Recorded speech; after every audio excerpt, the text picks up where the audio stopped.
Hello, fellow travelers. Today our adventure begins, not with the bard spinning its epic tale, but in the library of the Carriage Rest Inn. Between the crackling fire and the overstuffed armchairs, we find a patron, lost in the pages of a story. A story about heroes, villains, and a merry band of adventurers caught somewhere in between. Let us also get lost in this adventure.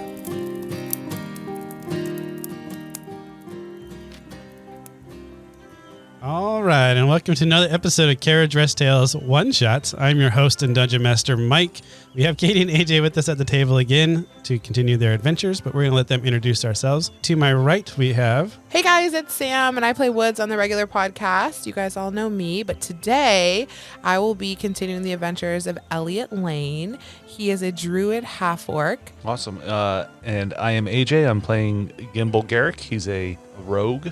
Also happens to be a gnome. And I'm Caitie, and I'm playing Bryn Layden, and she's a woodland elf, and I am super excited for the shenanigans. So last time you guys had a pretty eventful trip on the way to Candlekeep. You kind of made some enemies, burned down the building, but you did save a guy from, I guess, having his boat sink.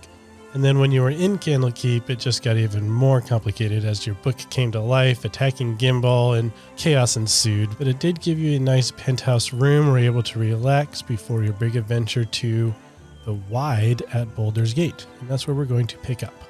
It is about a 4-day walk to Boulder's Gate. Is there anything you guys wanted to discuss on said walk? Say, Elliot, think you could turn into a bird and fly us there? Don't you know, I haven't quite gotten the flying thing down yet. Oh, okay. I tried a few times trying to get into a giant eagle.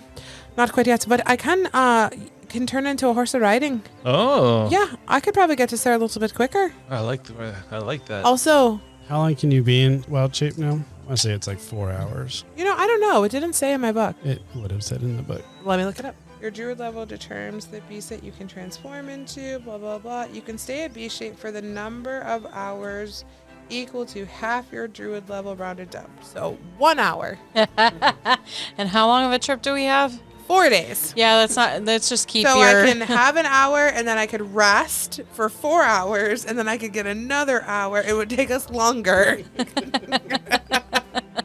And there's no, river or anything that we could float down? I mean, we could maybe try to find a horse, like a buggy. Or we just walk. It'll be fine. So along the way, we need to look for a really big tree. For what? To put the demon in? Yeah. I don't know. I'm just talking out loud. So you guys are on the road, and it's pretty uneventful. It's a pretty traveled road. For the first 3 nights, nothing seems to really happen. On the 4th day, you're kind of getting closer to the city, and you round a corner, and there is a fallen down tree covering the path. And before you can kind of react to it, from behind you, you see 3 very large, giant rats appear.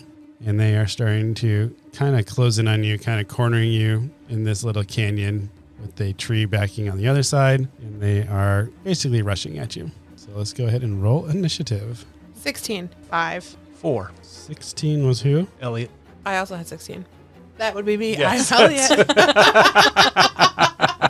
All right. Elliot had 16. Gimbal, what did you have? 4. 4. Oh my god. Bryn had 5. Monsters rolled a 15. Elliot, you are the first to react. I am going to cast Fairy Fire on them again. So I need to roll a dexterity saving throw. 17 is going to pass. 22 is going to pass. And 20 is going to pass. Again, annoyed, I turn into a lion. Yeah, makes sense. A lion with some mice. That's a good call. Little Thank you. scar moment here. I was picturing it too. A little what? Scar. Oh, To continue our 90s theme. To continue our Yes. 90s thing. Game mechanics question. Dr. Scar. After I have had a long or short rest, when I shapeshift back into something, I get full hit points back, right? Yes. So whenever you shapeshift as a druid, basically set your character sheet off to the side, and then you're going to play with the lion character sheet in this case. Then once the lion either is dismissed or if it dies, you go back to your character sheet. Okay. So if you had 2 damage before, you go to the lion can take as much damage as the lion can take, and then you just go back to your character sheet with 2 missing. Giant rats are going to charge in and attack you guys. They see a lion, which is kind of exciting, but also a little bit scary. So they're going to kind of part around the lion. and they're going to attack. So Bryn, go ahead and roll a d4. 3. So 2 are going to attack Bryn. A 21 to hit Yes. and a 8 to hit. No. So you're going to get hit for 1 bite for 3 piercing damage. And then Gimbal, you are going to get attacked for 13 to hit. That's a save, or that's draw. So That meets ties go to the attacker. guys go to the attacker. So it's going to do you 3 piercing damage as well. And then kind of out of nowhere, though, go ahead and make a dexterity saving throw, Bryn. 24. Going right over your shoulder is a crossbow bolt. Katie's face. I don't know how to comprehend that. And we are up to Bryn. Bren's like, okay, there's a crossbow that just went over my shoulder. Since when do rats have crossbows? Well, They're like right on top of her, right? Or kind of close by. So she's 2 of in- them is on top of you. And then there's a lion that's kind of behind you guys. And one is attacking. Gimbal. Bren's going to take her short sword and like try to like slash at. Can she slash at both of them? She's going to like slash at both You of can them. slash, but you'll just hit one of them. 5. That misses. The crossbow bolt coming out of nowhere really just surprised you a I lot. just like dropped the short sword. Wasn't that bad, but yeah, you missed your rats, your giant rats. Gimbal. All right, I am going to pull out my rapier Okay. and Stabby stab. Yeah, because the one came right at me, so I'm pretty Great. much right in melee. Yep, with you're it. in melee with it. Does 11 hit? 11 does not. Okay. Bonus action. Guess since I missed with it, I'm going to disengage and step back. So you're going to put some space between you so you have your movement, so you can move up to 30 feet or 25. 25 feet. I'll move a good 15 feet away from him. Okay. Are you going Closer to move the lion. closer to the lion? oh, that's good. Sounds good. So Yeah. lion and Gimbal are kind of next to each other.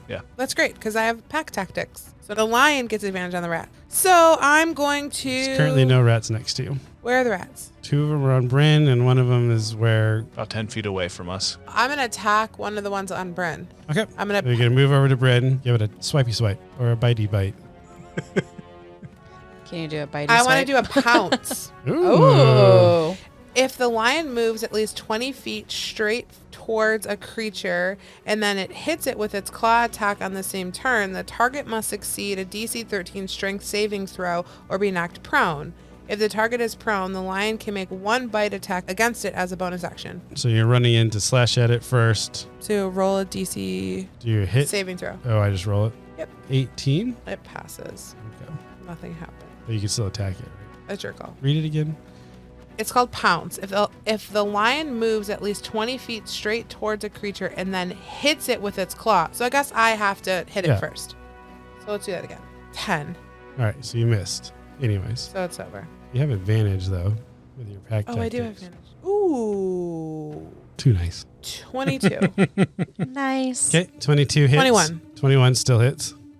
Okay. So now give me a DC save throw. Oh, now I need to roll it and see if it gets lower. Is Yes. that what your That's plan? that's how it works. 9. It failed. Interesting. Yay. It gets knocked prone. So let me do the damage. It's a D6. Oh, these are my new D6s. Plus 3. So the first damage is a 7. And then I can also now bite attack it. And that's a 1d8. 5, 7, 8. You are able to pounce on one of these giant rats because it's not paying attention to you, and you just get a nice clean bite into the back of the neck, and it goes down. And is he dead? Yes, he's dead. And it just like gets up and goes, Giant rat 1 doesn't really know what happened to his buddy, so it's just going to keep attacking the person that's next to it, which is Bryn. A crit is definitely going to hit you for 5 piercing damage. And then Gimbal, you had ran to the lion to protect you, but then the lion ran away. The lion left, yes. Yeah, so it's just going to try to bite you as well. 13 13. Again, ties hits, again. Ties and wins. 5 piercing damage. And then Dr. Lion gets hit in the butt with the crossbow bolt for 13 piercing damage. that hits. Yes, I'm aware. It hit you for 13 piercing damage. Oh, poop. That's what happens. All right. Is it my turn? Bryn, yes it is. Okay. Guess I'm not too worried about that crossbow, right? I got a rat on me. I'm gonna use my short sword again. All right. 5. Still misses. All right, so I guess that brings us up to you, Gimbal. Okay, I am going to close the distance to Bryn and use sneak attack with my rapier. So you're going to disengage. Are you going to use the disengage to get away from the rat that's currently attacking you? Yes. Okay. You disengage and then you sneak up behind the one that's attacking Bryn and you stabby stab. Stabby stab with my rapier. I bet I miss because 10? Does 10 hit? 10 does not hit. Yeah. Yeah, we're only level 2. You try to stabby stab, but you can't. It's bouncing around too much and you just can't find a good spot and you're being way too picky and, you miss it. Okay. Dr. Lion. Only one who's done anything this entire. I think I'm the tank. Okay, I'm going to pounce again onto the one is there still one on Bryn? Oh, yeah. I'm going to pounce the one on Bryn. So I'm going to roll. We tried to stabby stab and it didn't work. So Bryn's next to me, right? So I get pack tactics. You actually have both of them next to you now. Ooh, yeah. 18 and 5 is 23. So Hits. 1d6. So 4 slashing damage on that. And now I also get to bite him. You have multi-attack, I assume? If you pounce, if the target is prone, the lion can make 1 bite attack against it as a bonus action. Except it's not prone. Yeah. You killed the one you already... Oh, I'm sorry. I'm so sorry. I got ahead of myself. You had to roll a dexterity saving throw. Pounce as if you've traveled a certain number of feet first. Oh, dang it. Well, that's So right. you just attacked it. I just attacked it. It now knows it's getting attacked, so it's going to try to bite back at the lion. 21 to hit. That hits. 6 piercing damage. And 6 to hit. That fails. A crossbow bolt sticks into the ground next to the lion. And then I have another giant rat that was chasing Stumbleduck around. Just randomly disengaging and chasing after you and disengaging. Other rat. A 12, so I finally missed you on that one, though. Thank you. It got mixed in with all the confusion that was going on. Thank you for not hitting me. All right, that brings us up to Bryn. Okay, well, Bryn's she's going after that short sword again. I think you finally hit. I finally hit with 19. Woohoo! All right, that hits, so go ahead and roll your damage. 4 plus All right. dex. So 7. So you are able to finally land a hit on this rat now that it's kind of been knocked down a little bit by the lion, and you are able to cleanly get a killing blow in. So now we only have one giant rat and some random crossbow bolts that keep flying out of nowhere. Well, that's what I was just going to ask. Can I do like a perception check or let's see if I can find out where these crossbow bolts are coming Yes, you from? can do that, yeah. All right. I didn't want the rat to get me, okay? Yeah. Well, I figured we're We down want to everyone alive. we're down to one rat. Yeah. Elliot can take care of it. Take care of the rat. Is Elliot, All right. is Elliot 20 feet away from it that he can pounce again? I'm going to run back 20 feet. Yeah. 16. See that off in like kind of the bushes hidden, which you guys didn't see. You see maybe a human looking person, but he looks very hairy, and he has a crossbow bolt and he's been firing it into you guys. Like you're able to follow that crossbow bolt path, and you're like, Can I tell oh, if it's he's over there. firing it into us or into the rats? At this point, you cannot tell. Okay. The distance you're at, all you know is it's humanoid-ish. Okay. Can't tell if it's just got like a fur coat on or if it's just very furry. Or, Okay. Then I'm going to just proceed with attacking that last rat instead of trying to chase him down by myself. Okay, Probably a sounds good. idea. Go ahead and make an attack roll. All right. This rat's off by itself right now too. It's Yep, not it's it's in melee with everybody at this point. Okay. So I you'd can do have- sneak attack. You would have sneak attack if you hit it. Yep. Okay. Well, yeah, if I hit it. Natural 20. Going to annihilate this rat. But How do you kill the rat? if you want to roll the damage, just practice damage rolling. So you're going to get max damage as a rogue. That means, what are you using, your rapier? Yeah. So that would be Daggers would be cooler, but I'm going to go with the rapier. So Daggers. what is the rapier? Is it D6 or D8? D8. Okay, so it would be 8 damage plus your dex, which is what's your dexterity? Just add it. 8 damage plus my dexterity is 2. 2. So 10, 10, but then you would also have had sneak attack on this, which was a D6 at which this is point. 1d6. So you would have automatically dealt 16 damage as your max roll. Yes. Now you get to roll your damage. 7 for regular with the rapier, plus 2 for the sneak attack, so plus 9, so 25 total. 25 total. Oh my gosh. Which definitely beats the 7 hit points this giant rat has. Yeah.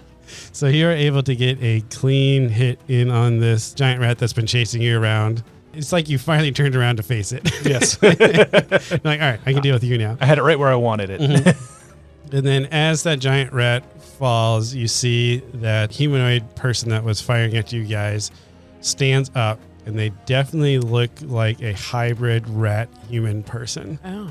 And he just turns around and starts running the other direction away from you guys. Do I see it? Yeah. Bryn, Elliot, you guys see that? The lion see it? I'm going to say the lion was facing the other way. Okay, the lion's going to whip around Because I say, and give a sniff. Dr. Lion, can you chase down that? I love that we're calling him Dr. Lion.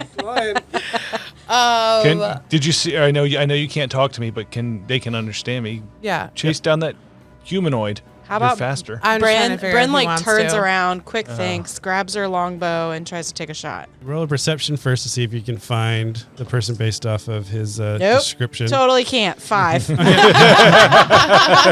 you turn around at Gimbal pointing, but at this point, you're starting to like weave and run, and you just can't quite figure out where they're at. All right, the lion's going to go for a little jaunt. He's got keen smell, so he's going to roll perception based on smell. Let's see if he can sniff this guy out. I have advantage. I rolled a 19 and a 16. Perception is what? Dexterity? Perception is wisdom. So I got a dirty 20. You'd be able to identify the smell of this rat-human hybrid. All right, I'm going to follow it just for a little bit. Okay, what is your speed as a lion? Fast. 50 feet. All right, his speed is 30 feet, so you would be able to slowly close the distance. I want to close the distance and see what happens. He's starting to get a little bit more panic that he's being chased by a lion. He is going to wildly shoot his crossbow over his shoulder, so it's going to be at disadvantage. All right, but he's continuing to flee? Yep. All right, I'm going to stop. Does a 15 hit you? It does. So with his wild over-the-shoulder shot, he did hit you for 4 piercing damage as he continues to flee. I am going to just sit there and give a big, like, intimidating kind of, like, huff out. And, but I'm going to stop. Like, I don't need to kill this rat person. And I'm going to go back. I'm going to shapeshift back into Elliot. And then I walk back out of the woods as Elliot. So Elliot has returned. All right, Elliot, did you see where this person was going? I lied. I did, but I mean, at this point, it's nonsensical. Let the thing just fly. We killed its compatriots. I think it got scarred, and I'll be honest with you, I couldn't take another hit. I understand. I'm getting pretty close myself. Yeah, no need to waste the energy. You guys have 3 rat carcasses here if you want to do anything with them. Can we loot them? They're giant rats. I don't know if they are rat people. Like if they had. Nope, these are just actual giant rats. I'm not gonna eat a rat. I don't know about you guys, but Rat stew. no, thank you on that. I'm going to collect my... Oh, I never even shot because I couldn't find the man. All right, I think we're on our way. I think we're on our way. So the rest of the evening goes uneventful. You can tell that this was kind of an ambush site to get people that were getting into the city. So that's why it was kind of close to the city, but not within the city. And the rest of the evening, you're able to make it to the outskirts of the city and find yourself a nice, lovely inn to spend the night. And the next day, you can go to the Wide, because the Wide, where you need to go, is part of the affluent part of the city. And they have a curfew that basically kicks everyone out at, say, 8 o'clock at night. So if you don't live there physically, you can't be there. So it is that evening, and you can't do a long rest because the long rest in my campaigns are a week long. Okay. Without combat or, in friendly territory. But you can do what's called a short rest, which is an overnight stay where you have a chance to kind of put bandages on, put some ointments on, that type of stuff. Well, I think Gimble's going to need a little short rest here. Yeah, 'cause he for is- sure. So I'm going to use my hit dice. So how hit dice work, they are that little box under your max hit point, and it probably says like 1 something or 2 something. Yeah. And what they are is like, so mine's a D8. So for every level, that's how many you get. So we're level 2. So now I have like 2 D8. So I can roll a D8 twice and I get those points back. But once you're out of them, right? Like when do you regain hit dice? Long rest? Long rest, Okay. yep. So I'm going to use both of mine. I already rolled. But can't you take isn't there an average you can take? That's when you're doing level up, yep. Okay. Oh, I got 10 back. Did you use both yours? I did use both mine. And also, Sam, I don't think you need to do that because you had put down 13, but that was actually when you were in your lion form. Oh, yeah. And you forgot to erase it when you flipped your sheet over. So you don't need to use any of yours because you don't have any damage. That's right. I forgot. Because it's my lion that has it all. Awesome. I get new hit points when I come back up. Well, I'm going to go for 1 and see how well I do, and then whether or not I go for Yep. 2. You get to add your Constitution modifier. I don't know if Sam said that. Oh, I did not. Okay. Sorry. I rolled a 6. My Constitution modifier, get a 7. That I'll stick with just 1 roll Okay, this that's time. it. I got a 3. And your Constitution modifier, I think it's 0. 0. So you get 3 back. Okay. The other thing, just while we're talking about like healing, so the other things that we can do to heal ourselves, I have a 1 healing potion that we picked up from somewhere. So that basically is more so like when we're in battle in the midst of it and Yeah. somebody goes down, we could like shove it down their throat or something like that. I have that too. Okay, yeah. Yeah. And then the other thing is cure wounds, which I think Oh, both you actually, and I have. that's what I have. Yeah. You have cure wounds. Okay, so Yeah. this is a spell. So this you can cast at any time, like during combat or whatever. You could do it on yourself. You could do it on somebody else. You have to be conscious, obviously, to cast it. So if you're unconscious, you can't cast it on yourself. But this is a really great one, and this works based on how many levels you have too. Well, I feel in safe hands now that both of my Yeah, you should. companions have cure wounds. My little like D&D like I guess trick is that if my character can have cure wounds, I always try to get it. Like it's super valuable, Mm-hmm. and that's my opinion. All right, so we're just chilling at the inn. We're at an Getting inn. some Oh, is dinner. that what we're doing? Yeah, you guys grabbed an inn outside of Boulder's Gate. What's the name of it? Oh, it's got to be 90s. Okay. Clarissa's. I was thinking, Hey Dude Ranch. Oh, Hey Dude, yeah, the Hey Dude. Inn. The Hey Dude. You don't know what that show is, do you? I don't, but Dun, dun, you're dun, staying I at love the you so much. you're staying Camp on Awana. Camp on Anawana. you're staying at the Hey Dude Inn, Okay. and it is a little farm that's been attached. You know, so on the side of it, there's a little hay farm, It's really farm to table, very organic. and there's little stables there that you could put your horse up, but you don't guys have one. And all the beds are made out of a straw hay. Cool. I'm Okay. digging it as a druid. Like, I'm all into this straw hay bed. Everyone else finds it a little bit itchy. Yes. Elliot, what did you find out? Did you tell anything about that guy that was he in charge of the rats that attacked us I that you think chased so. after him? Yeah, what I can tell, it was just, I feel like it was just some bandits. Like they were just trying to probably intimidate people coming into the city and loot them. But, you know, we're smarter than that. We are. And we're very definitely stronger. Yes, we are. He got us close though. He did, actually. But luckily, I could be a lion. Yes, luckily. My lions, I don't know why my wild shapes are just so much stronger than myself.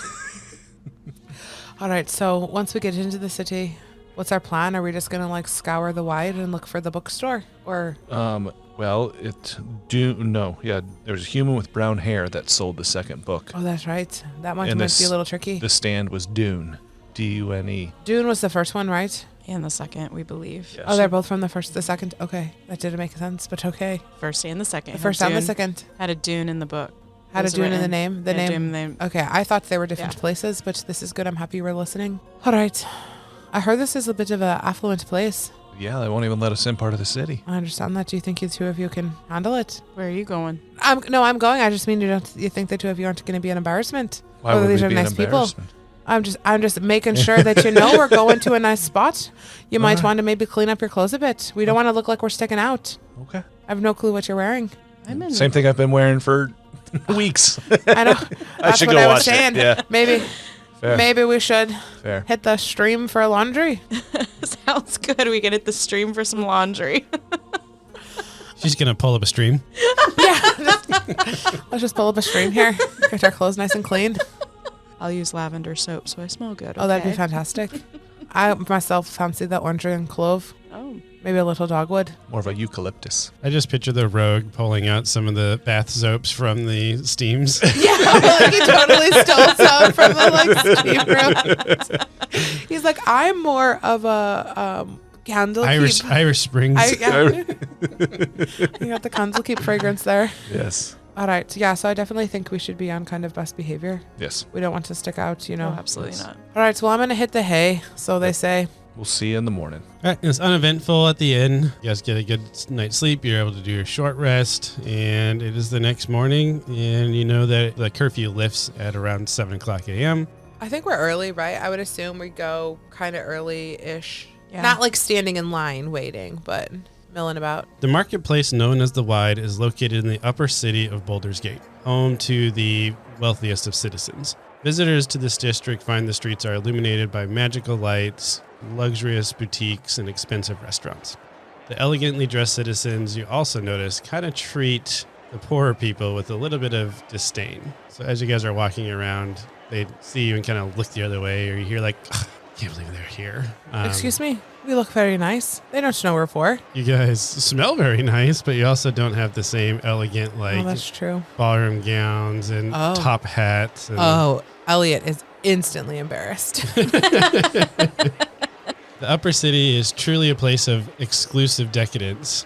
And as we already discussed, there's a nightly curfew, meaning if you don't live there, you have to leave each nightfall. You know, as you enter the Wide, that just by looking at it, you can pretty much find anything that you want at the Wide. It is extremely expansive. Think of like a giant plaza in this rich area where people have set up shops with tents and all sorts of, you hear sounds and smells, and pretty much you just know that you can find anything you want up here. But from talking with some of the guards and kind of hearing conversation, you know that anybody can put up a stall here. You don't have to pay any taxes or anything like that, but it's expensive to set up a stall, and all of your goods have to be legal. Okay. And you guys find yourself in the Wide. Okay. Well, All right. I formation. yeah, well, let's make our way. Well, we might have to go reverse eye. You might have to lead to push the crowd out of the way. Oh, that's true. Is Yes. it busy this early in the morning? Yep, it is still busy, kind of like it just got set up and people were waiting in line to get into the Wide to purchase whatever they need. Can we find? Is there a I don't know, like a guide or a map to show the sections of where you can find the different ones, or do we just have to ask around and go up and down the aisleways? You'd have to up and down the aisleways. So you look at it and there's not really any permanent structures. And Yeah. the reason being is with that nightly curfew in this exquisite, decadent place, they make them take everything down so that the streets are nice and beautiful overnight. Interesting. It's cleaned. Okay. So that's why everything is temporary, because they have to get put back together. Yeah. So the next day, there's a line for the merchants. So stuff is never in the same spot. Understand. Well, and I think our only options, Bryn and Elliot, are to stay together and go up and down the I agree. till we find When the they dune. set up, is it like free for all? Like, can like a fruit market be right next to like a book tent, or is it like over here is textiles and over here is food? It's kind of free for all. I picture it as being like they probably have like pavers. I think of like a brick pavers, and then they have like little white pavers that will highlight every 10 by 10 section. Okay, I say we go up and down the aisles to try to find this dune tent. I'd agree. Let's we're kind of just, I guess, walking around. Is there do I find a tent that there isn't really anyone buying anything at? Like the merchant's kind of standing there? You'd probably be able to find a couple of them that are. I just want to walk up to one. I'm gonna kind of ask directions. Sure. Yeah. What tent do I walk up to? You tell me. Yeah, okay, we just walk up to a fruit stand. Okay. You come up to Molly's Fruits. Molly's Fruits. Mm-hmm. Hi there. Are you Molly, ma'am? Yes, I am. Awesome. Mom, Would you like some kumquats? I've never had a kumquat before. I'd absolutely love to try one. Okay, it's just one silver. Absolutely. And he's going to reach in and grab a silver and eat it. I'm gonna roll and see if I like it. I do not like it. Okay. That didn't look like it was your cup of tea. Maybe you would like a pineapple? I think this was far for me. Molly, I have a quick question for you. Sure. If I fancied a book, where would I find one? Oh, there's quite a few bookstores. Do you know, have you heard of Dune? I mean, it doesn't ring a bell. All right. But I was looking for like an old book. An old book? Yes, maybe something a little rare. A rare books. There's probably 2 or 3 shops that sell rare books. Would you mind pointing me in the right direction? I would have no idea. It changes every day. Of course it does. Well, that's an interesting setup you have here. Well, yeah, it gets people to peruse and I suppose. experience new things, and you can't just always go to the same vendor. So it kind of really helps spread the joy. Well, that's what we like. We like just spread and joy. That's right. Molly, thank you Helps so me get my much kumquats out. for the kumquats. All the best to you. Yeah, good luck. What are you looking for? We're looking for something about devastation in Marvel's land. Do you know anything about that? No. Devastation in Marvel's Land. The name of the book. Mavrov's Mighty Digressions. Yes, that's what I said. The digressions. Are any of the I book? think it has something to do with arithmetic. I'm not quite sure. Are any of the bookshops run by a human with brown hair? Do you know? I don't know. Okay. I know we have a lot of information to go on, but you can It see, sounds Molly, like- It sounds like it. yes, we're kind of looking for I suppose at this point, a book in a market. Okay. versus a needle in a haystack. Yes. Gimbal and Elliot, while you guys are talking to this, you guys have noticed that Bryn has been quite quiet. So, Bryn, I need you to roll a charisma saving throw. Doesn't sound good. That is not good. That What did you cackle. get? 2. What did you get, a 1? All right. So you guys have your little conversation with Molly from Molly's Fruits. Uh-huh. And you turn around and you see that Bryn is just holding a piccolo flute. A what? A piccolo flute. A piccolo? A piccolo flute. Okay. Because the salesman in the instrument restaurant right next to you was very good. My lass. What you got there? I got a piccolo. You play us a tune? Oh, you're fancy really good at that. Go ahead and roll a performance Have check. have you played the piccolo before? Clearly not. I that noise. That I don't. 2. Darling, that, and It's Elliot's, Elliot's gonna reach over and turn it around. I try blowing through this end, will you? That might help next time. I'm a All right. disgrace. So Bryn, now we're not here to buy other things. Yeah. How much did this guy take you for? We'll say probably like 20 silver. Hi. All right, new formation. Put her in the middle. Yeah, we got to keep an eye on her. I thought I was always in the middle. Yeah, I understand. Yeah, back to the I formation. They started talking to somebody. Oh no. All right. Well, I mean, we can't separate because I Well, think we'll get lost. Can in this. we can ask this music vendor. Maybe he knows something. I don't We want to just go bait him. back. I don't think she's got the willpower. Okay. I don't think she can do it. I'm afraid we'll come out with the tuba. Although we could start a marching band. We could. Oh my gosh, and then we could raise some funds and we could go back and find this dang book and we can have it scribed again. Yeah, I don't think a marching band's in our future. We No. have evening entertainment at least. We would have evening entertainment. Maybe I'll get better. I don't, well, You'll have to keep practicing. not near us For though. your ears. Yes. Absolutely not. I think I heard instruments are a solo kind of gig. You do it alone in a barn without the horses. At least for the first 2 years. Absolutely. All right. Well, I mean, I think we're just going to have to walk around. Yes. So we walk around We walk around. Should we do some and perceptions or yes, insights? That's what I was thinking. Investigation. Okay. What do you want? Let's do perception checks. 18. 15. 10. With the 18 and 15, we'll say that Bryn and Elliot, you guys have found a couple of bookstores, but they're ran by someone that's blonde haired, or they're not having rare books. It's just like cookbooks or stuff like that. Can I talk to one of the ladies? You most certainly Or- can. People running People? the bookstore? Oh, we need a good bookstore name. The Reading Rainbow. Oh, we're getting so good at this. Okay, I go to the Reading Rainbow. All right, what do you think we should pop in here to the Reading Rainbow? Yeah.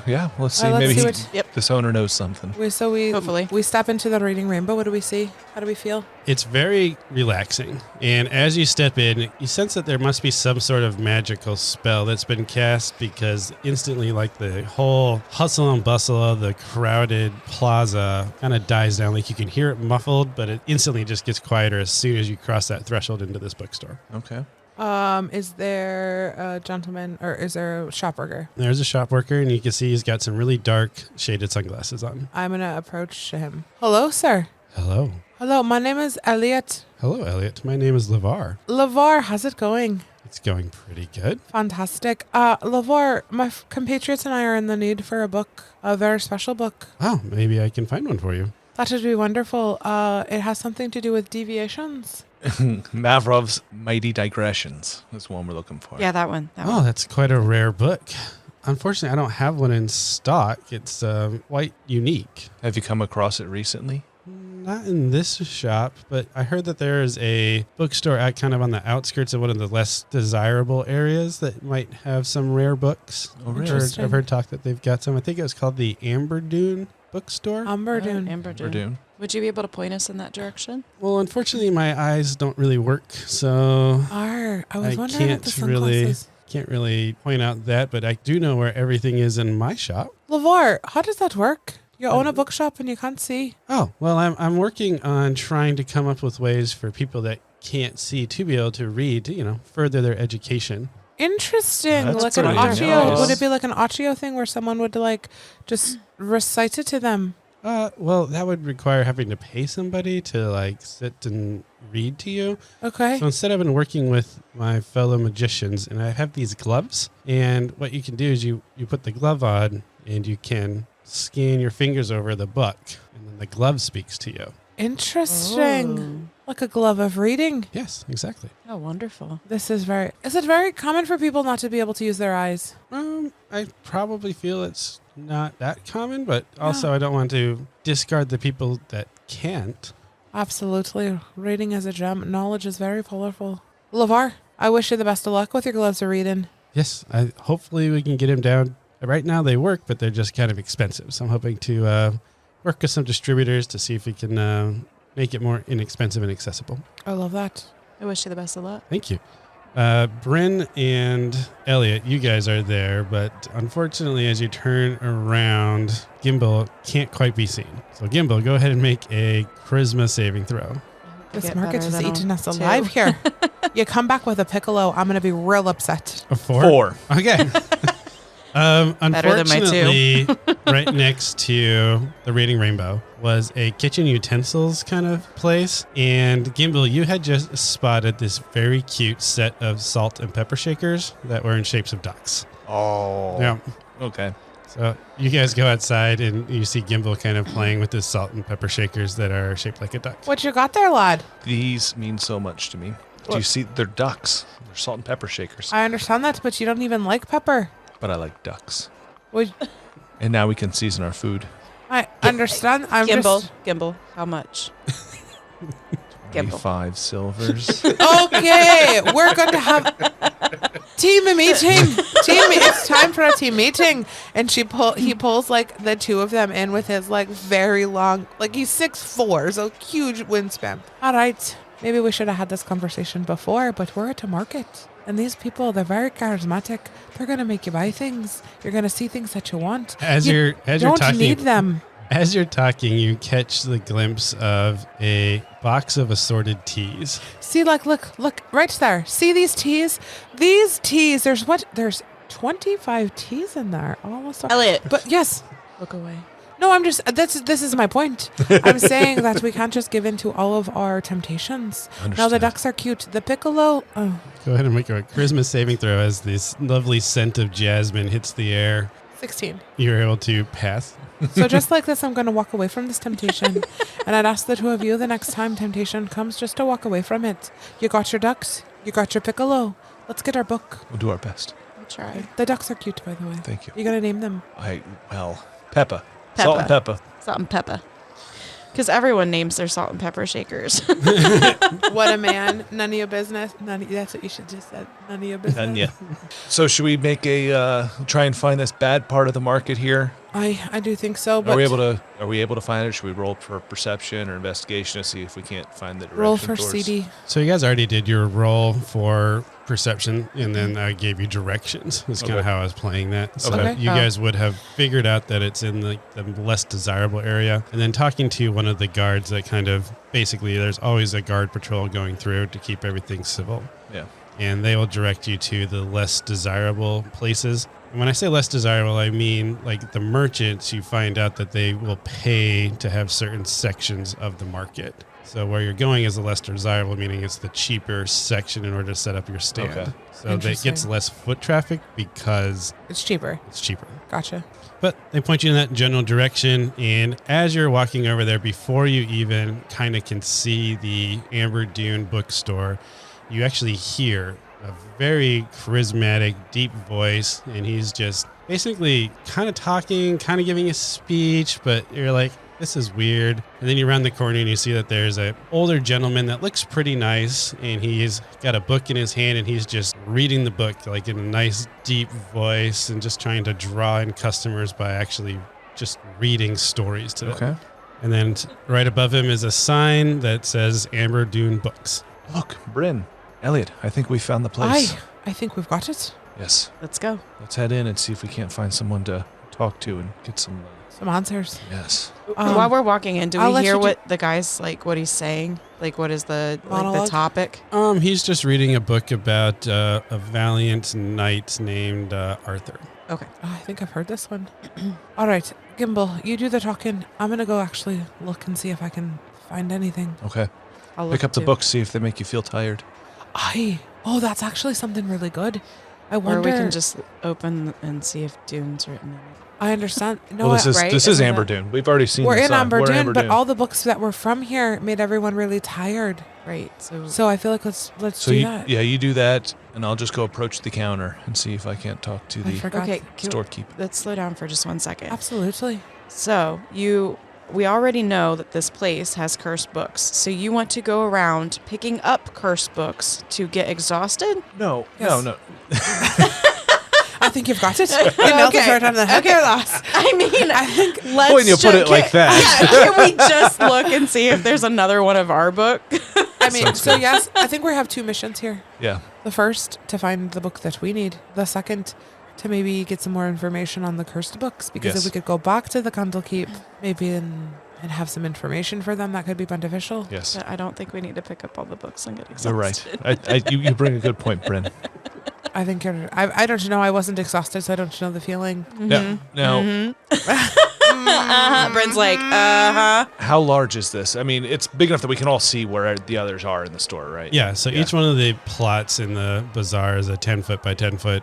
So we're all within earshot of everyone, Yep. in sight of everyone. So they all at think we're times. insane because they can hear us. Well, They're Because we're- we're talking about the books. We're kind of off in We're our gonna we're pick off up in all our the books. corner Don't pick before up we all the walk books. in there. Before you walk Yeah. in, yeah. We're making our game This plan. isn't before hushed we- tones, lass. All Okay. right. So I guess I'll walk up and approach the shopkeep. And Bryn's going to walk around and see if she can find the Yeah, book can we- without Yeah. touching Can we roll for anything. investigation? Yeah, you guys can roll for investigation, and then Gimbal, you're walking in. When you walk in, you see that there's a person standing behind a counter, and she's middle-aged, has some glasses, and then there's another person behind them that is taking down notes, like keeping track of inventory and that type of stuff. Okay. Are either with dark hair? Yes, they both have dark hair. Okay.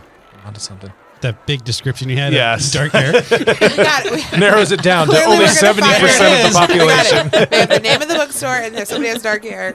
The book is here. All right. I guess I'll approach and kind of ring their ding, ding, ding. Yes. Hi. And, My name's Gimbal. How are you doing? Good. I'm in bars. Nice to meet you. In bars. Hey, I am hoping you can help me. Oh, yeah. Yeah. Are you looking for something in particular? We are looking for a very particular book. I don't know if you have it or maybe you've had it recently.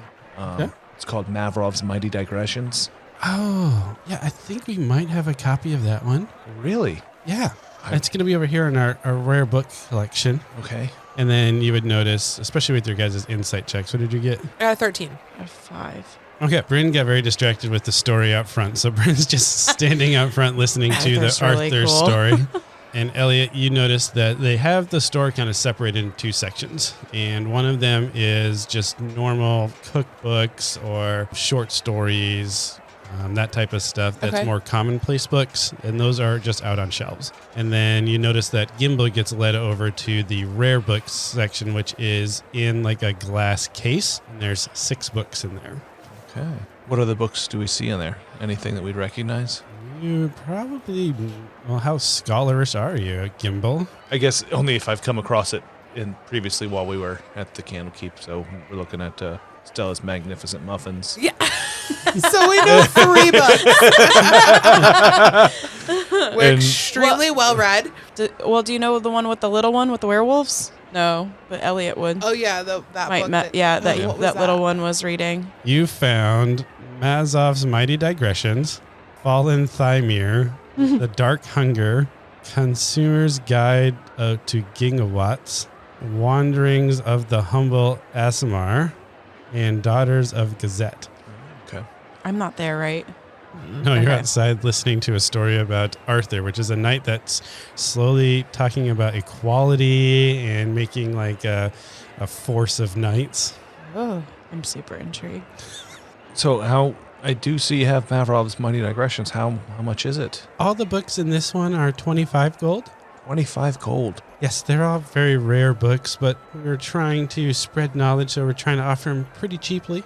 That's cheaply? Yeah, for these books, yeah. Wow. Well, I don't think I have 25 gold. Oh, well, I'm sorry to hear that. If you get that amount, you're welcome to come back and purchase them. We'll try to keep it in stock, but of course, I can't guarantee that if someone wants to buy it. Have you sold another copy of this recently too? Yeah, I think we sold a copy, and she kind of looks back at the counter, kind of pauses a little bit, and then the lady behind the counter kind of nods, and she's like, yeah, I think we sold one a couple weeks ago. Okay. Where were you getting these? If these books are so, rare, how are you coming up with 2 copies in no time? Oh, one of our companions is a trained scribe. Oh. So we're able to replicate these books, but it takes him some time to replicate them. So, Who's the companion? oh, he's not working today. He's off shift, but his name's Thyron. I could leave a note for him if you like. Yeah. Leave a note. We'll pop back in and see if we can talk to Thyron. Okay. Yeah, I think he's supposed to be scheduled to work tomorrow, but obviously he's not here as often because he's doing his work of making copies. Yeah, Yes. scribing. Okay. All right. Well, I don't know what else to ask, so I'm going to go and reconvene with Bryn and Elliot and get their thoughts and tell them what I've learned. I see you, and I feel like you just nod at me, and I just walk out at the same time as you to go outside. And we Hey, have you guys heard about this Arthur guy?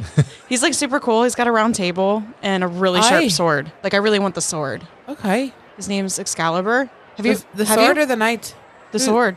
sword. I thought his name was Arthur. The knight's Arthur. The sword's Excalibur. I've heard this Aye, story I before. haven't heard this one. Maybe you need to listen. Aye. What did you find about the book? It's well out of our price range. 25 gold pieces Oh. for the next copy. Crimey. But they So we're stealing it? yes. Aye. Okay. All right. I think. Oh, wait. Arthur says be good, so Okay. maybe we don't steal it Let's yet. see what other options we have first. I think we need to not have this conversation directly in front of the bookstore. Well, I'm not a thief, but I just feel like this is not the best idea. we're out. Our voices we're speaking in hushed tones, and the auditor is telling his Arthur story. That's all Alright. anyone hears. Why don't we head back to the inn? Were there any other books? They had 6 other rare books. Do you remember their titles?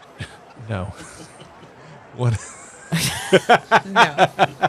Someone's daughters, someone's humble journeys. All right. I think we should just head back to the inn. Right. I don't think we need anything else here at the market. Well, should we stop in the tavern, get something to eat, and we'll talk Yeah, we could. about Yeah. it? I just want to go somewhere to have a conversation and work out our options. Do you Yes. think I can sell my Piccolo for 25 gold? I don't think so. I don't think you're Maybe- allowed to resell. Maybe you can put an empty hat at your feet and play. And squawk. Yes. Don't think we're there yet. Yeah, let's go to what's tavern? What's the name of tavern? You find a little shop called Heath's Hot Drinks, Ooh. but then you also see that the word hot has a couple of little nails above it. And as it gets into the afternoon, you see that the innkeeper or the shopkeeper come out and he hangs up a sign that says cold on it. So now it's Heath's Cold Drinks. Okay. Fancy. My type of place. All right, let's go in and get a table here at Heath's Hot Place. Yeah. So we just grab a table and What are you guys going to get? Just a pint or I iced want- tea? They I want have fruit spiked juices. hot cocoa or spiked hot cocoa. Like, I think it's the cold drinks. No, not the hot. Oh, sorry. it's afternoon. I'll take a chocolate milk. We have some iced. We have some iced hot chocolate. Some iced chocolate. Iced chocolate. I Iced chocolate. think it's called the Frosty. Frosty. Slushy, You please. see a poor gnome back there just I chopping would away. It's like a cherry big gulp, please. All right, but you guys get a couple of drinks, and there's tables. The same kind of magic effect happens when you enter this facility as the Reading Rainbow. As soon as you kind of cross that threshold, you can still hear the mumble jumble of the city streets and the market, but it dies down, so you actually can have conversation. We're gonna pick a table kind of in the corner-ish, not super conspicuous, but You're gonna turn the lights down. Just kidding. Yeah. all right, so here's what I found out. all right. They have a copy of Mavrov's Mighty Digressions. It costs 25 gold. Aye. Yeah, I know. They've got 6 other rare books that they're selling as well. 25 gold. I just don't understand what Matrius was thinking, taking us on this dang witch hunt. He knows we don't have this type of money. I know. It apparently they have a scribe that is copying all of these books for them. Does that mean you think that there's a? I'm wondering if the scribe is putting the hex on all these books that he's copying. I wasn't even thinking that. But what I was thinking was maybe there's another book in the back that he's writing it from. Maybe. Because he's not going to sell the one that so there's got to be like a book 0. He's probably not writing out of a cursed book. Well, how are we going to find out? I think we need to find the scribe. I think we need to either find the scribe. Well, the scribe's supposed to come in tomorrow. Okay. I left a note for him. So we're going to hang out. Also, I'm trying to think about all these things in our head because if we steal the book, they know your face, but they don't know Bryn. But then again, I just don't know. I think maybe we just go in and have a look around at night. Are we able to be stealthy, or I can? Well, there's no shop. It closes down. It disappears. Yeah, it disappears. Right. Let's go meet him on the road outside of town. We're just gonna hit him on the head with a rock and steal his book. How do you know what's which your plan here? We're just brainstorming here, okay? There's understand no such that. thing as a bad idea. There's ideas. There are. There's okay. some good ones. My Piccolo was one of them. They might not be bad ideas, but they're certainly not good ones. I think we need to get to that back book. The book that we could always just ask him. Yeah. Maybe intimidate him. We could kidnap him. And then he can scribe our own book. Hey, okay. I like where your head's at. Okay, Elliot. You were the one that was all good and holy, and now you're kidnapping and stealing. I'm just thinking here, there's no bad ideas. I just spitballing. Should we just return to the shop tomorrow when he's in? Maybe we can talk to him. Okay, so I mean, on the here's the way other out, thing. we need a burlap sack. We need a bag of holding is what we need. A We can shovel. put him in it. And duct tape. All right. So Duct tape? Duct tape. Why the And a shovel? Literally like, Bryn, Wham! I think you should just go practice your piccolo. Why don't you leave this up to us? All right. So here's another angle. Okay. We could always just kind of explain what's going on and say that we're on official business from Candlekeep and that we were sent here to collect samples on behalf of Candlekeep. I like that. And maybe we can come up with some sort of letter. Anyone good at forging? You're a rogue. I've got a little experience. You in got it, a yes. little. Yeah, maybe you can I'm no expert, but I can whip something up. whip up a letter or something, and we can kind of go in and say we need to gather a couple of things, like the original book or something like that. But they know my face now, so it's going to have to be you and Bryn that walk in there and tell this tale. How about this? Can we just go in, have 2 people, like you guys, go distract the keep, like the shop workers, and then someone sneak in the back to see if the book's there? I mean, we can do that, but I don't really know there's a back. It's like a tent. I don't think we're going to get that other. Yeah. I don't think we're going to get that other shopkeeper to move either. He seems Yeah. very intent and just sitting there. I think So maybe that's where the book is. And they seemed very just- hesitant when I asked him about if they had any other copies in the I thought past there was of a magical Mavrov's Mighty door in the back. Digressions. Uh-huh. The main shopkeep was very hesitant to answer my question until she got Interesting. approval from the back shopkeep. Interesting. So are you sure that the back, maybe that is actually the scribe? Maybe the back shopkeep is. Okay, I definitely think we go in and we're on the. I think that's our angle. We go and saying that we're from the Candlekeep because we are from Yes. the Candlekeep. Like we're here on the business to figure this out, and maybe we need to get the original book, Yes. and maybe we can do a little check for Arcana. We could like see if there's anything funky coming from the books in the case. Sounds good. All right. All right. Do you think they're going to want to help us No. if we say we're from the Candlekeep? Well, I don't know I what their have no motive. idea. What are their motives for hexing these books? That's the question. Are they being even To hexing forced get them to- into the themselves? Candlekeep? Yeah. Are they just Do you think Well, they're I don't selling- think they know that they're going there. They're just selling them to people. That's interesting. Okay, I like your plan. We'll return Maybe tomorrow there's a morning. reason. Maybe there's a reason. Maybe. I think there's always a reason for something. Yeah, but there are rare books. They're only the rarest of books, right? That have been hexed. That all seem to end up at the Candlekeep. Interesting. So maybe they are purposely It's like trying a to get these story. monsters in Candlekeep. Yeah. So I think we don't say that we're from Candlekeep. That's where we're from. What's our We- story? We are trying to start our own university, and we need the rarest of knowledges or broaden our knowledge of everything, and we're looking for the best. Let's let them want to help us. Make them spread want to give knowledge. us books. Interesting. Because clearly I maybe like they that. have something that they want from Candlekeep. So All right, let's say that all we're right. somewhere else. So hold on a second. Maybe we go in another angle. We are from Candlekeep, and we're here to collect some more books because we really like the books that they gave us. Oh, there we go. Okay, Yes. okay. Make them want to give them Make to them Make us. them want want to to give give us us. some more books. I like Because it. we are heading directly back there. Yes. We are heading back there, and we're on, yes, And we're on a mission for more the rarest of rare. the rarest of rare. So we'll return tomorrow. You two can go in and do that. Do you want me to go in and talk to the scribe first and just see, maybe I can scout the place out before you two go in? Are you going to come back out and tell us? Yeah, I'll go in, I'll check it Interesting, out, and yes. I'll Do come you want back to do out, that? give you the Okay. download, and then you guys can head in. So, okay. I'll play Yeah. my piccolo and try to distract them. How about you play your piccolo on the corner? Put your hat down. Maybe we'll get to silver. Maybe they'll just pay you to stop. That's what the sign can read. Pay me, I'll stop. Go to the wealthy neighborhood. Only gold. Be a Yeah. nuisance. Gold only. Only accepted gold.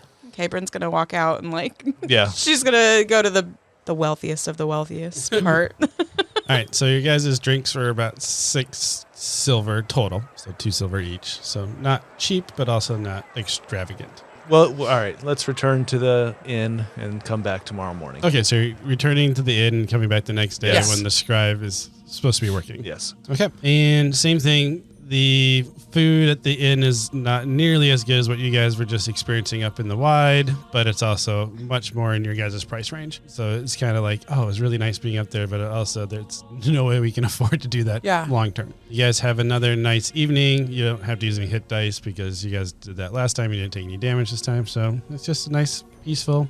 Next morning, you make your way back up. Make our way right to the CD section of the wide. And then you'll notice that as you're walking to that section, that all of the shops, you kind of see some of the same shops, but they're nowhere near the same spot that they were before. Okay. It actually is a probably pretty good setup that it just keeps shuffling the shops around. So people that go to the wide really have to look around and Yeah. peruse everything. But you do know where you're going. So it takes you maybe an hour and you're able to find Amber Dune Bookstore. Same thing. You have a guy out there reading. Continuation, maybe this one is on a person named Lancelot. All right. You two wait here around the corner. I'm going to head into this shop, just see if the scribe's there. I love it. All right. Sounds great. I get more of the story. So I'll walk in. When you walk in, you see that there is a younger gentleman that is behind the counter, and he is just reading a book while he's waiting for people to ask him questions. Okay. Well, I'll go up and introduce myself. Hello, sir. Hello, My name's Gimbal. How are you? I'm doing great. Yeah. My name's Thorn. Thurn. Oh, you're the scribe. I was in here yesterday, and they were telling me all about. Oh yeah, I'm the guy that works with the books for this organization. So what all do you do? Like, it's so interesting. Well, if a book is broken, it needs to be repaired, I'll rebind it, and I can make copies of books, and that's kind of my role in this troupe. Oh yeah. What's everyone else do? Well, we all have our parts. You saw that Roma outside is reading to our customers and enticing people to come read the books. And then Inbar was here yesterday. She's just kind of more like quiet, reserved, and easy to talk to. And and then we got our shopkeep behind me here, Orvalda. She's kind of the brains of the operation and keeps our books for us and stuff like that. We're just one little pack. Okay. Interesting.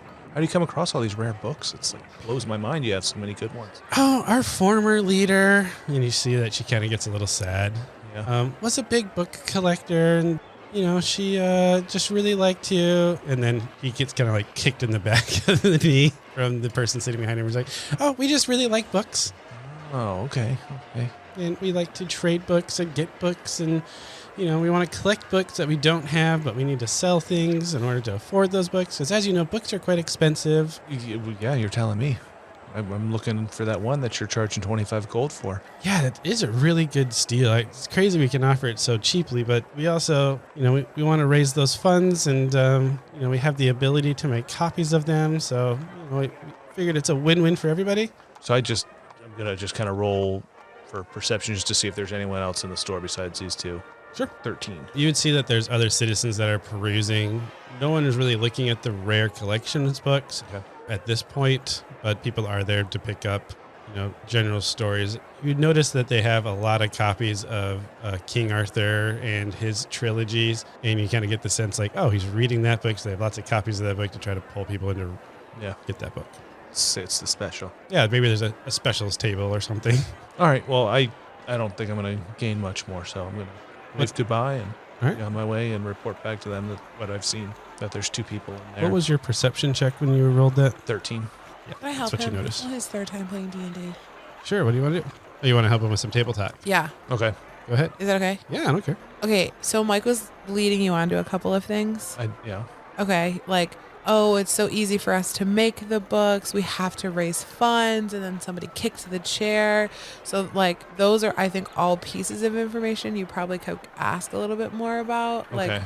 oh, raising funds for what are you guys trying to raise funds for? Oh, it's easy. I think copying a book is so hard. How do you do that? So I think he was dangling some information in front of you to try to get Okay. you to grab. Understand. So I think we can maybe play that out a little bit more. Let's rewind. Yeah. You can bring that back out, and then Yeah. you can bring that up as Elliot, or we can back up if you want to back up.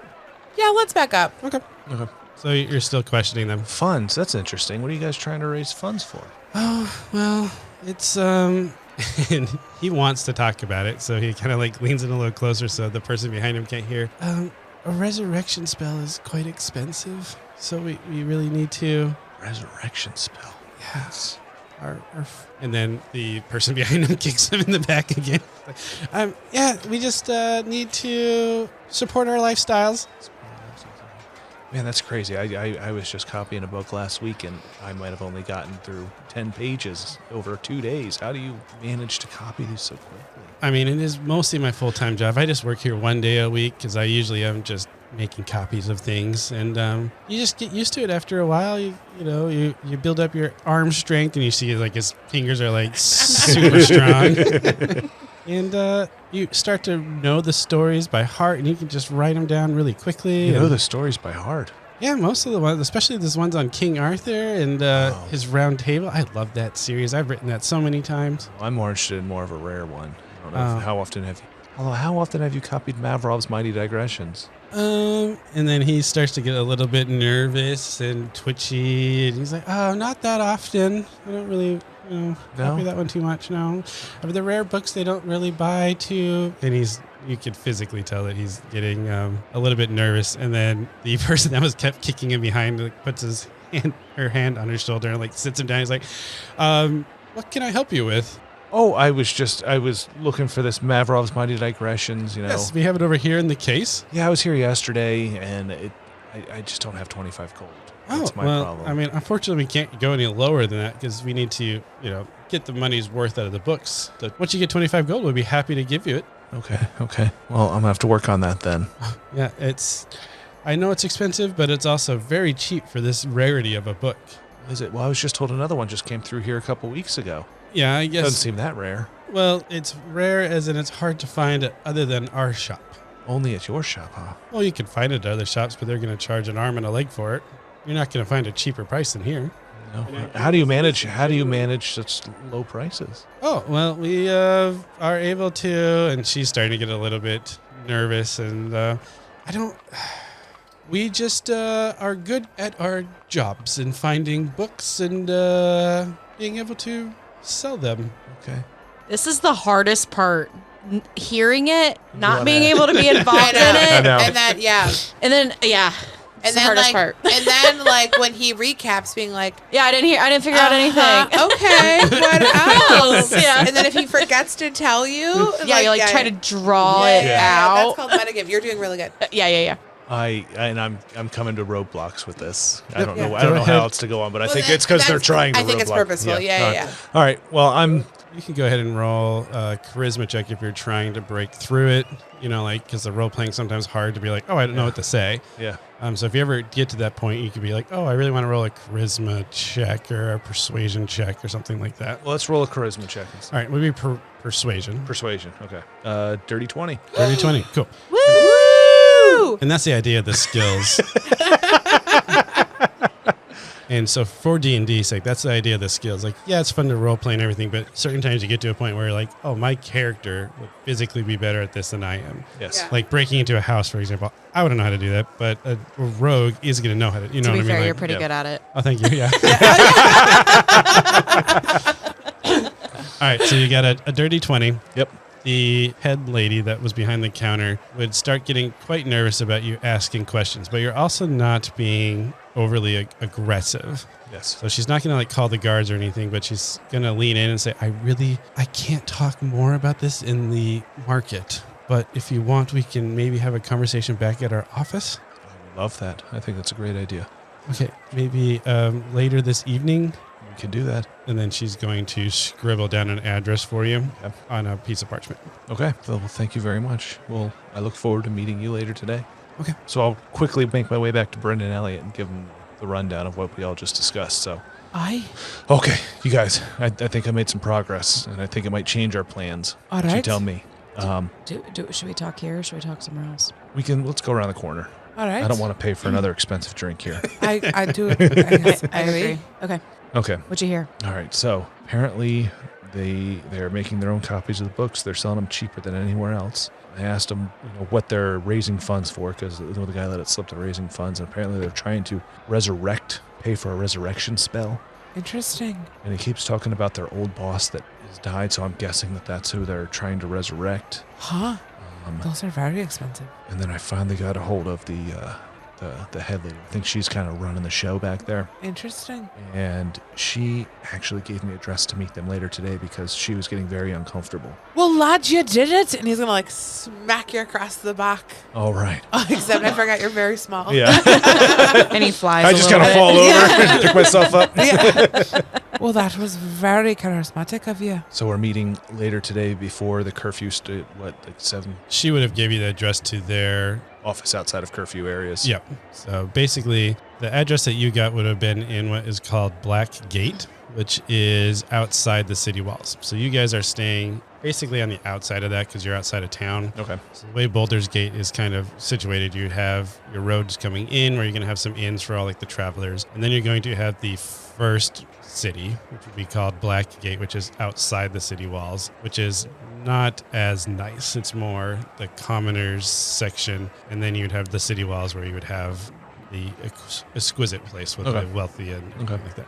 So the idea is if there was an attack on Boulder's Gate, wealthy are going to be fine. They're behind the city walls. And then the commoners are going to be... Sacrifice the poors. Yep, exactly.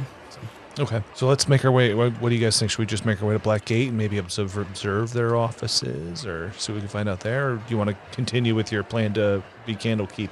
No, I think we've stumbled on a new plan. Okay. I agree. Okay. I think we should just head there and just maybe And find a wait. spot to hang out. Yeah, and wait. Very All right. good. We're Where- off to Blackgate. So you guys are going to Black Gate ahead of time, just kind of, are you going to try to find the location of that? Yeah, make sure we know where we're going. So Yeah, but we don't want to miss be like them. standing there when they get there. No, So like we just, want to like dry run. Yeah. dry run and maybe see if there's like a pub or something like across the road. street. Yeah. Yeah. So we can observe Down it, the but not. block or Down the block, something, yeah. There. Also, I think we would probably like get a good walk around a bit, like check out where we're going, just so we're like kind of aware of the situation. In case Yeah, things get go a feel. haywire. Yeah, and Yeah. get Have a an feel of escape like route. what's going on around here. Is there someone? What's the vibe? Yeah, and is there like a monument to somebody that Oh. they might want to resurrect, so we know who they're trying to resurrect? Gotcha. Okay, yeah. Okay, so you guys are kind of Yeah. walking around Black Gate. The outer city is home of Boulder's Gate's poorest inhabitants who live in ramshackle huts and flimsy tents, a stark contrast to the decadence of the upper city. And you also find some merchant stalls, and these are going to be the ones that are very, like secondhand or broken and repaired type atmospheres. And some of them, are just more illicit and illegal type of sales that weren't able to get into the upper city. Okay. So the upper city, part of the reason they do the close everything down is so that they can wash all the city streets down and keep it nice and clean and pristine. Whereas the outer city, Blackgate, is pretty much you smell like the horse stables and other beasts of burden and, So we fit right in. Yeah, you guys fit right in. We smell fantastic. But as you guys are walking around Blackgate, you hear hey, there they are. They're the ones that killed my rats. And turning the corner, you see a guy that looks kind of familiar to Dr. Lion, which That's gonna be good. looks very humanoid, but he has fur all around him. And go ahead and roll a history check now that you guys all see this figure. 1. 11. 10. None of you guys are sure what this is, but you see that he is a humanoid in that he's standing on 2 legs, has arms, legs, and a head, but his head's more pointy and rat-like, and he's got fur kind of covering his body. And standing in front of him are 2 thugs, and he's like, they are going to pay for killing my rats. Go ahead and roll for initiative. Can I try to talk to him before we do that? Yes, you can. But we're going to do an initiative just so we get an idea of. I have 15. I have 21. 11. The thugs that are in front of this gentleman got a 15, and the gentleman behind them got an 18. Bren might regret this, but she might try to persuade, be like, whoa, whoa, whoa. You attacked us. Yes. The attack happened on us, not on... We did not want to kill your rats. They attacked us. Yeah, and you should have just laid over and gave us your stuff. But no, you attacked and killed them. Get them, boys. No. Okay. It's Bryn. So you have an action. You spoke, so now you have an action. Okay. How far away are they? At this point, you guys are like in an alleyway, so we're going to say it's pretty close I quarters. don't know why, like, the sharks and the jets just, like, popped in my head. Like... Oh, from West the Side Story. yeah. Like, I feel like they're like Another movie I haven't snapping seen. towards us, and I feel like someone's flipping out a switchblade. Got like a chair leg, like a rumble is gonna happen in this back alley. So Bryn's going to pull out her longbow and take a shot. 7. Which one are you aiming at? The 2 gentlemen in front of him or the captain behind them? Let's try the captain behind him. All right, what was the roll? 7. I don't think it matters who you're aiming I'm for. not, yeah, I Does don't. not matter, yeah. You are on your way to hit him, and he like has his sword already out, and he's able to hit the arrow out of the way. Okay. I don't know who's next. Oh, All right. I'm sorry. I'm looking something up for my It's the character. captain. The captain. So the captain is going to say, nice try, and he's going to pull out a crossbow instead. It's like you might need something a little bit fancier, and he's going to shoot a crossbow at Bryn, but he also is not a good shot this close quarters, so he got a 6. Perfect. All right. Did not hit. Now the thugs are up. Go ahead and roll a perception check to see if you hear what they are saying. 1. 17. 17. Dr. Lion? I'm so sorry. I'm looking for something. You're fine. 22. The gnome, you're just so much shorter that you didn't hear because they were turning. I don't know how that works, but whatever. Right. The other 2 hear the thug. One of the thugs look at him and say, and you promise you're going to turn us into a were-rat if we kill them? Okay, sounds great. And then they're going to close in and attack Elliot. One of them is going to. And so it brings out its mace, attacks you twice. A 16 and a 22. Oh, they both hit. All right. You take 12 bludgeoning damage total. Whoa. The other one is going to attack the one that's shooting at his new boss. 18 and 19 to hit Yeah, both. for 10 bludgeoning damage. This would have killed me. Both of them? Yes. Well, luckily you guys have some healers in your spell. Yeah. In your group. Hate to tell you, but I'm using it on myself. And that brings us up to Vicky, it's my turn. I'm gonna shapeshift into a lion. classic. Dr. Lion's back. I love this know. move. I know. Well, I was looking up. I can see Gimbal and Bran going, Dr. Lion. Yeah. I was looking to see if there's something other than a lion, but I like the lion so far. Okay, so technically that's my bonus action, so then I get an actual action. So where are we?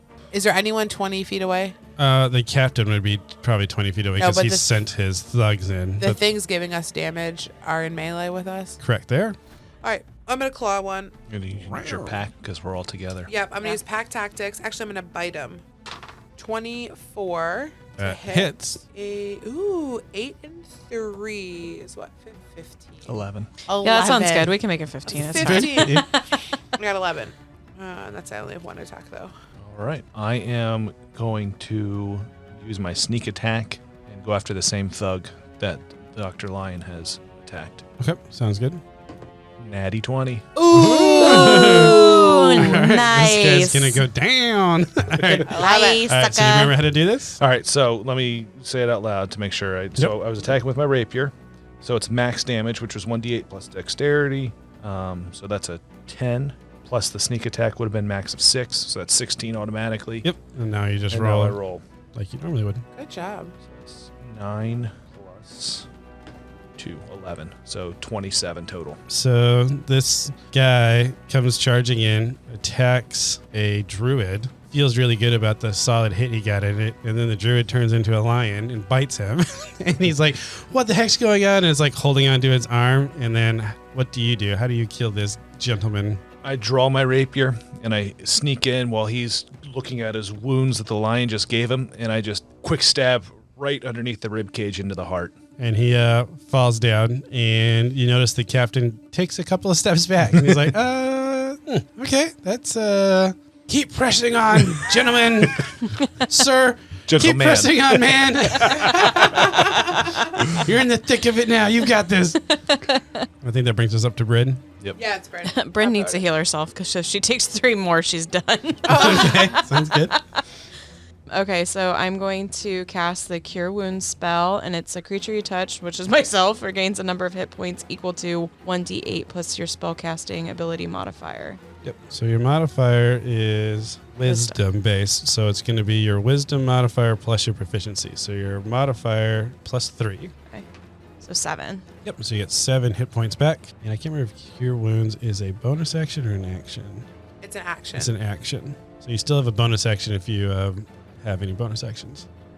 I don't think she has I don't think I don't think I rangers do do. either. Not but- at second level. You do have a move if you want to move, but they will get an attack of opportunity if you do move. I won't move. Okay.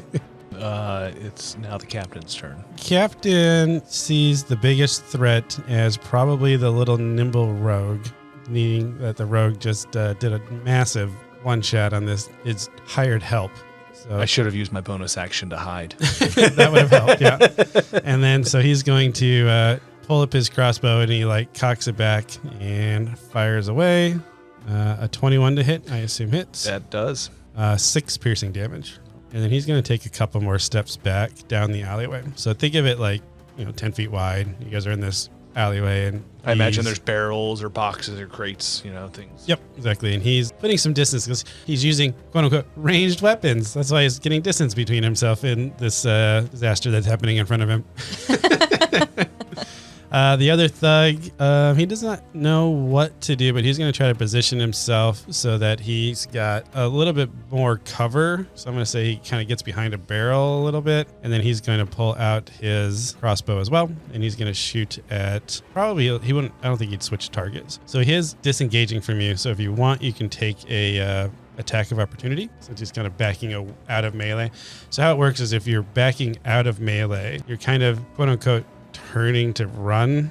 So Okay. it gives your opponent a chance to do like a quick swing at you. Yeah. So I could swing at him with my short sword. Yep, exactly. Okay, I'm going to do that. So 9. 9 misses. Nice. Oh.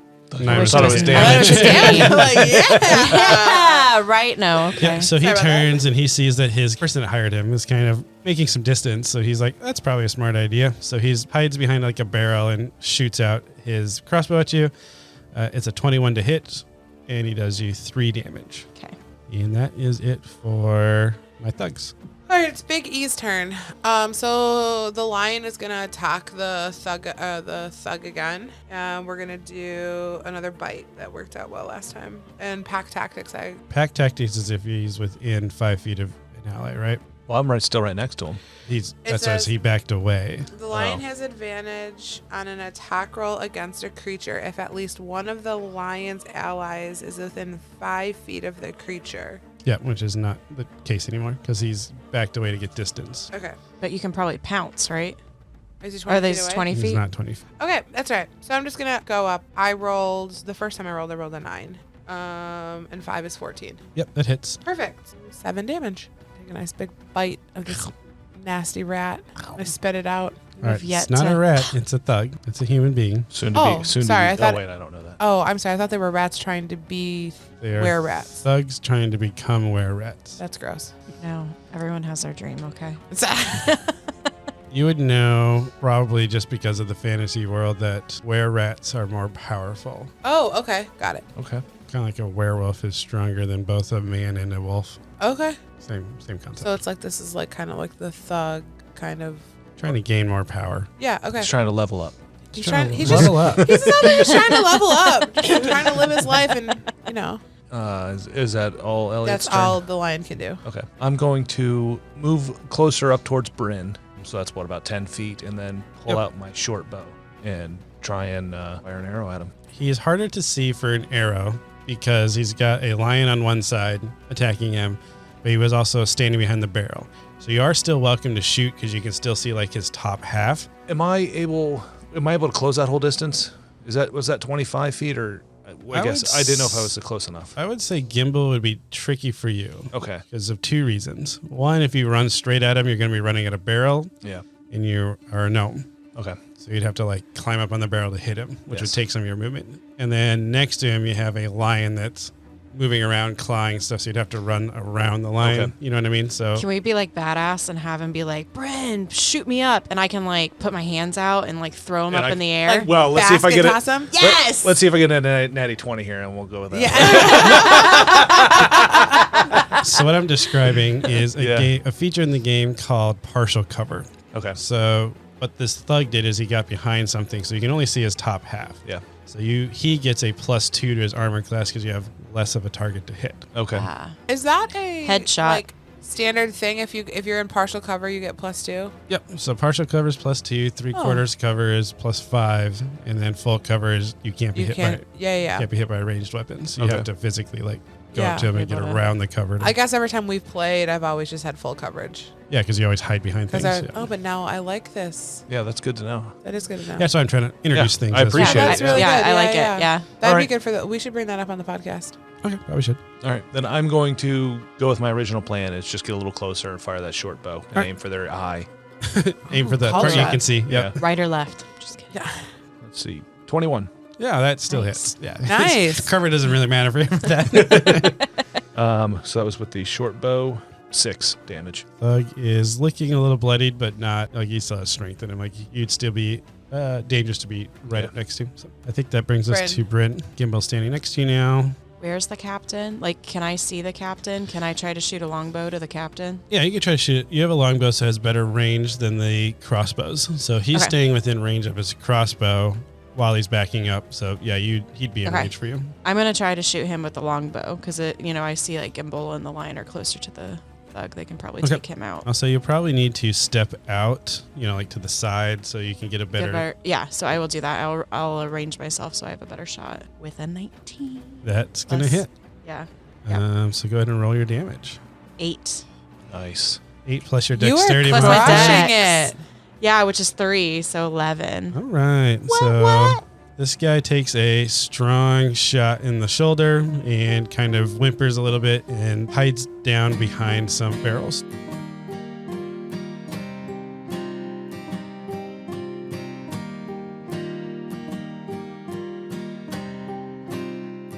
Hey guys, it's Mike, your host and Dungeon Master. I really hope you're enjoying this one shot.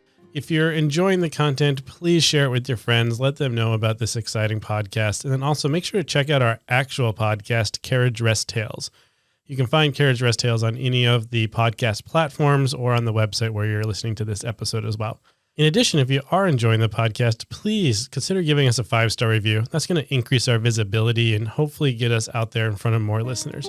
And without further ado, let's continue the episode.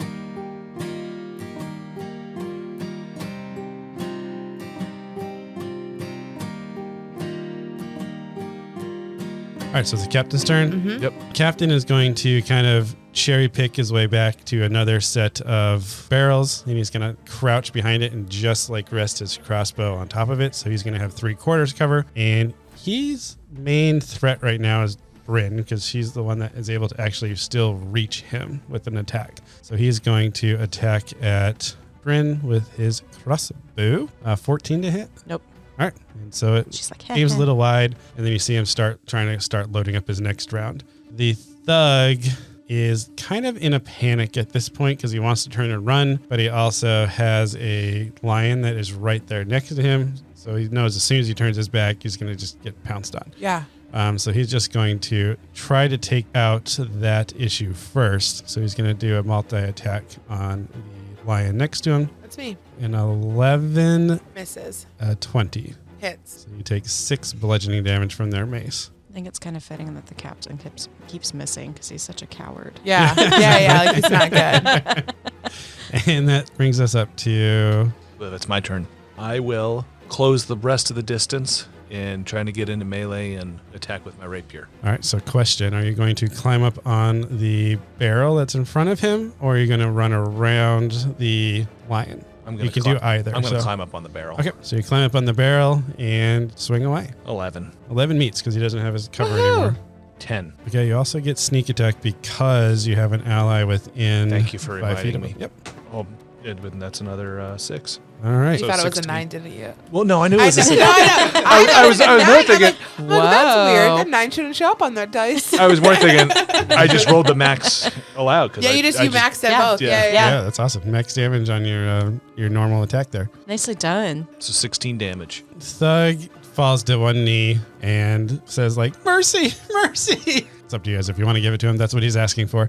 Next on the list is Biggie. I feel like we should give it The to him. lion's gonna turn away from the thug and attack the captain. So is he 20 feet away? the captain is at this point. Let me look at his Oh, it's crossbow. at least 20 feet. Yeah, he's at least 20 feet. I'm just trying to give you an estimate how far he actually is. His crossbow, the range is 30 feet, but he's been missing. So I'm going to say that's because he was outside of his range a little bit. So I'm going to say he's about 45 feet away. Perfect. My speed's 50. So I'm going That's to... fine. I assumed it still was. I just wanted to. Yeah.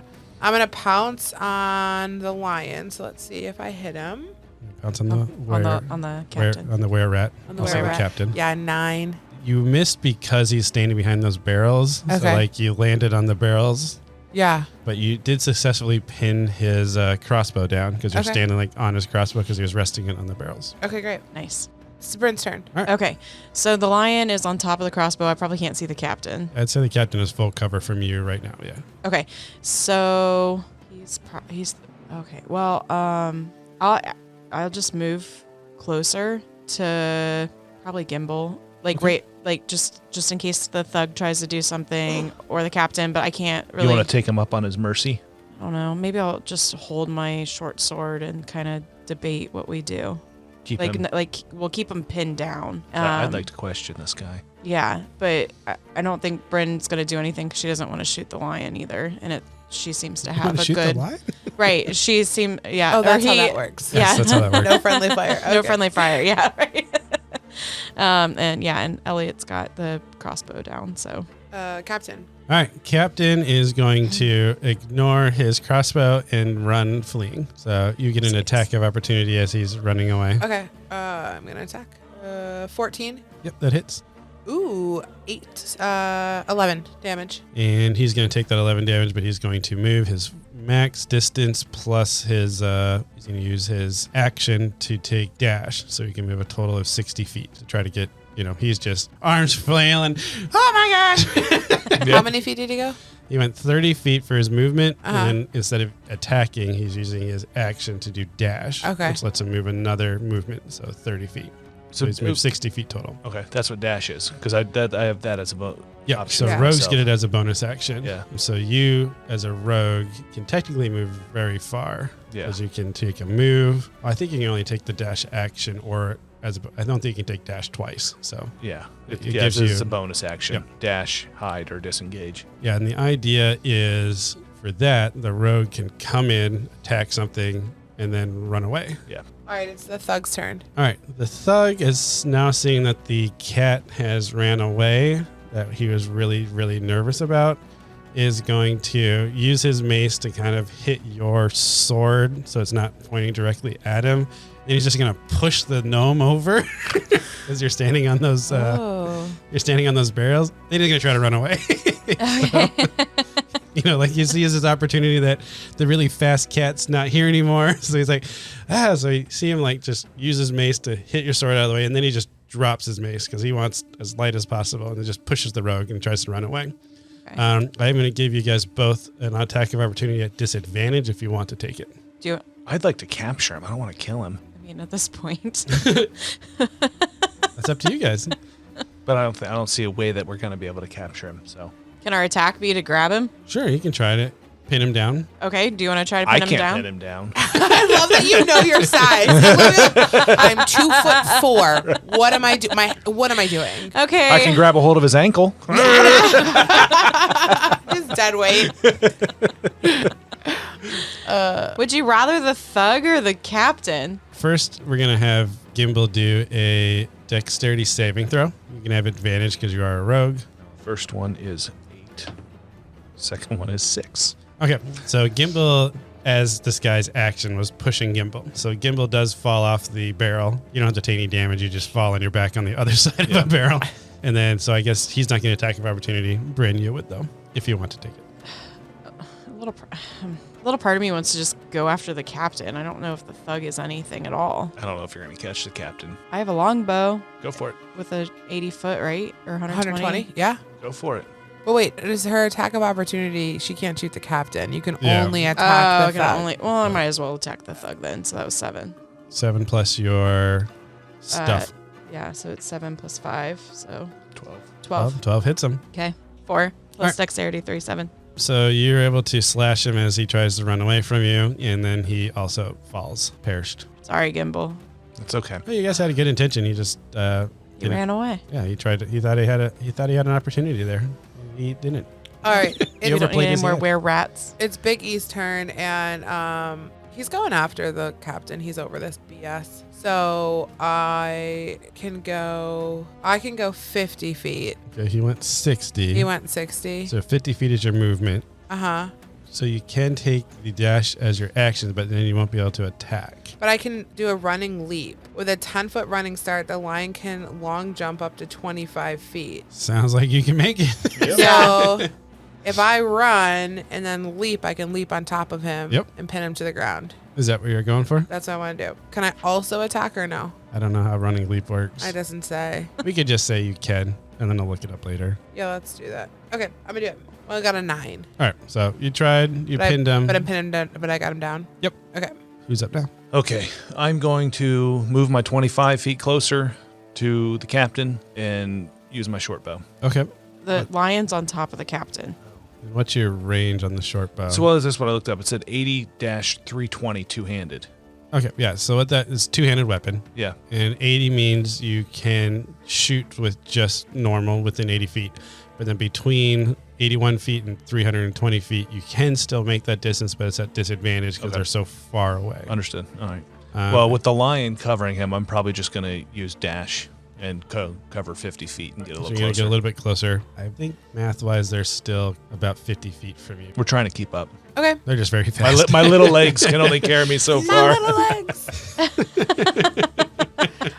Okay, it's Bryn's turn. Can I see if anything's on the thug, or can I just like check out the thug? You can loot. It's called looting. I want to loot the thug. Looting's really cool. So when somebody's like incapacitated or dead, you can like basically you go through their pockets. You could take their weapons. You could take their clothes if you want. Their Okay. boots. You would find just a couple of silver on the guy, and he has his mace that he had dropped when he tried to flee, but that's really all that he's got on him. You going to the other one? Yeah, I'll go to the other one. Can I go to the other one with the same one? Yeah. Okay, I'll go to the other one too. So you'd find the same thing, a couple of silver, and maybe a grocery list. Oh. Stuff to pick up on the way home. Okay. Interesting. It's very scribbled. Kind of like he's not super literate. It's a picture of a bread and a fish. Kumquat. Picture of a broccoli stalk. So kumquat is probably not on this So- list. He's illiterate, but he has fantastic drawing ability. Yeah, he's an artist, really, at heart. That's the problem. He couldn't pay for art school, so he had to become a thug. Yeah, Selling with exactly. the wrong crowd. Yeah. Poor guy. May he rest in peace. I choose to believe in all D&D things that people don't really die. They just are they just haven't done their death saves yet. So when you leave, They just yeah. get back they up. all come, but then they choose a better life for themselves. It's the captain's turn. Captain is going to try to fight and flee. You can do competing strength checks. I got an 8. Got a 16. Yep, he's not able to run away. All right, it's the lion's turn. The lion is just gonna has him pinned down and wants to just really intimidate him. So we're gonna give him a bite mark, but we're really gonna put his arm, the arm on him and in his face, drooling and just letting his really just scare him. Yeah, like Okay. showing his teeth. Yep. Yeah, he- I can kill you. I can kill you right now, but I am choosing not to kill you, type of a thing. Yep, you definitely sense that he is not trying to flee anymore. Yeah. And by the time Gimbal catches up to you, you guys are able to use some rope and maybe tie his hands up. Yeah. Okay. I'm going to come out of lion. Okay, sounds good. What are you going to try to... Can we roll for intimidation or... You can roll intimidation if you want, as you're questioning him. Probably in a more aggressive, standpoint. I got to... Gimbal super. I rolled a 1. Oh. And I get... Gimbal's not very intimidating. And Gimbal comes up there with his little arms and, listen, mister. Listen here, you. Hey, listen here. You and your rats, just stay away. And then meanwhile, there's a big lion on top of him. All right, I got like a 24. So I picture like him coming out of this lion, and he's just like, "Hi there, lad.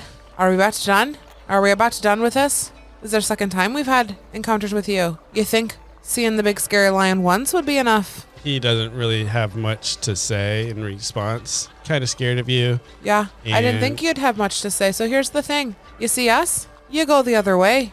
Do you understand? Yes, I'll leave you guys alone. We're gonna give your life back today. Those other two didn't have that option. Just remember that. Also remember, there are people out there that are a lot stronger than us. So you should really find yourself a new line of job here. Now go. And he's like, at him. But now he's not Bryn's in screaming in the lion form anymore. background. Check for gold. Oh yeah. Oh Can yeah. we loot him while we have him tied up? Yeah, he definitely 100%. We Yeah, wanna we're see looting him. Gold and Yeah, all he probably things. has probably 2 gold on him. Cool. All right, 23 more to go. Yeah. It wouldn't be like just solid 2 gold pieces, but in general. Yeah. We like take a little baggie full of money from him. Yeah, Yep, we're taking little coin that. purse.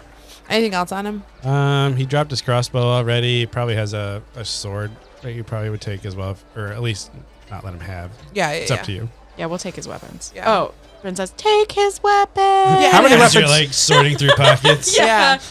Can we carry these weapons with us? Like, is there a max, the game Uh-huh. question, is there a max number of weapons that we There can carry? would be. I try not to worry too much about inventory. I used to do something where you had 9 slots to carry like armor, weapons, shield, Okay. like that type of larger object, but we kind of stopped tracking Yeah. it. It's one of those things, if you can make it work, Okay. like now you can have an armory with you, like anything Yes. in reason. But if Yes. you pick up an extra sword or a dagger, like we all have kind of adventuring packs with us, so Oh. backpack situations. The idea that I am seeing on this one is you guys could probably loot those weapons and then you could probably sell them. Mm-hmm. Oh. Because you're at a market, you're in kind of the Brilliant. shady area. So instead of saying you have to carry these mace and short sword around with you, you can decide if you want to switch to that, or you can Yeah, I think we. sell the excess. Yeah, I think we'd pick up the short bow, the mace, the swords, and then try to sell Crossbow. them. Crossbow. It was the crossbow, a sword, Yeah. and 2 maces. Yeah, I would assume they have some sort of a pawn shop, right? Like an armory situation and go in and trade in weapons for Yep. this. Yeah. So we'll say you guys probably get another gold and a half. Perfect. So I just see Bryn watching like Gimbal with his sword tucked into his just like this little like side pocket in his ankle, and it's Uh-huh. like shot like past him. Right, his whole body. Yeah. But he's like so proud. Yeah. I love that. I was looking to see if I wanted to maybe sell my short bow and take his crossbow instead, but I think it's going to be too heavy for Gimbal. There's a strength requirement for Yeah. the crossbows, which I don't think would fit well with a rogue. And Yeah. generally, I would assume in these situations, bandits don't have like the best weapons. Yeah. So generally, like adventurers have better things. Okay. 22 So gold to go. let them, 21.5.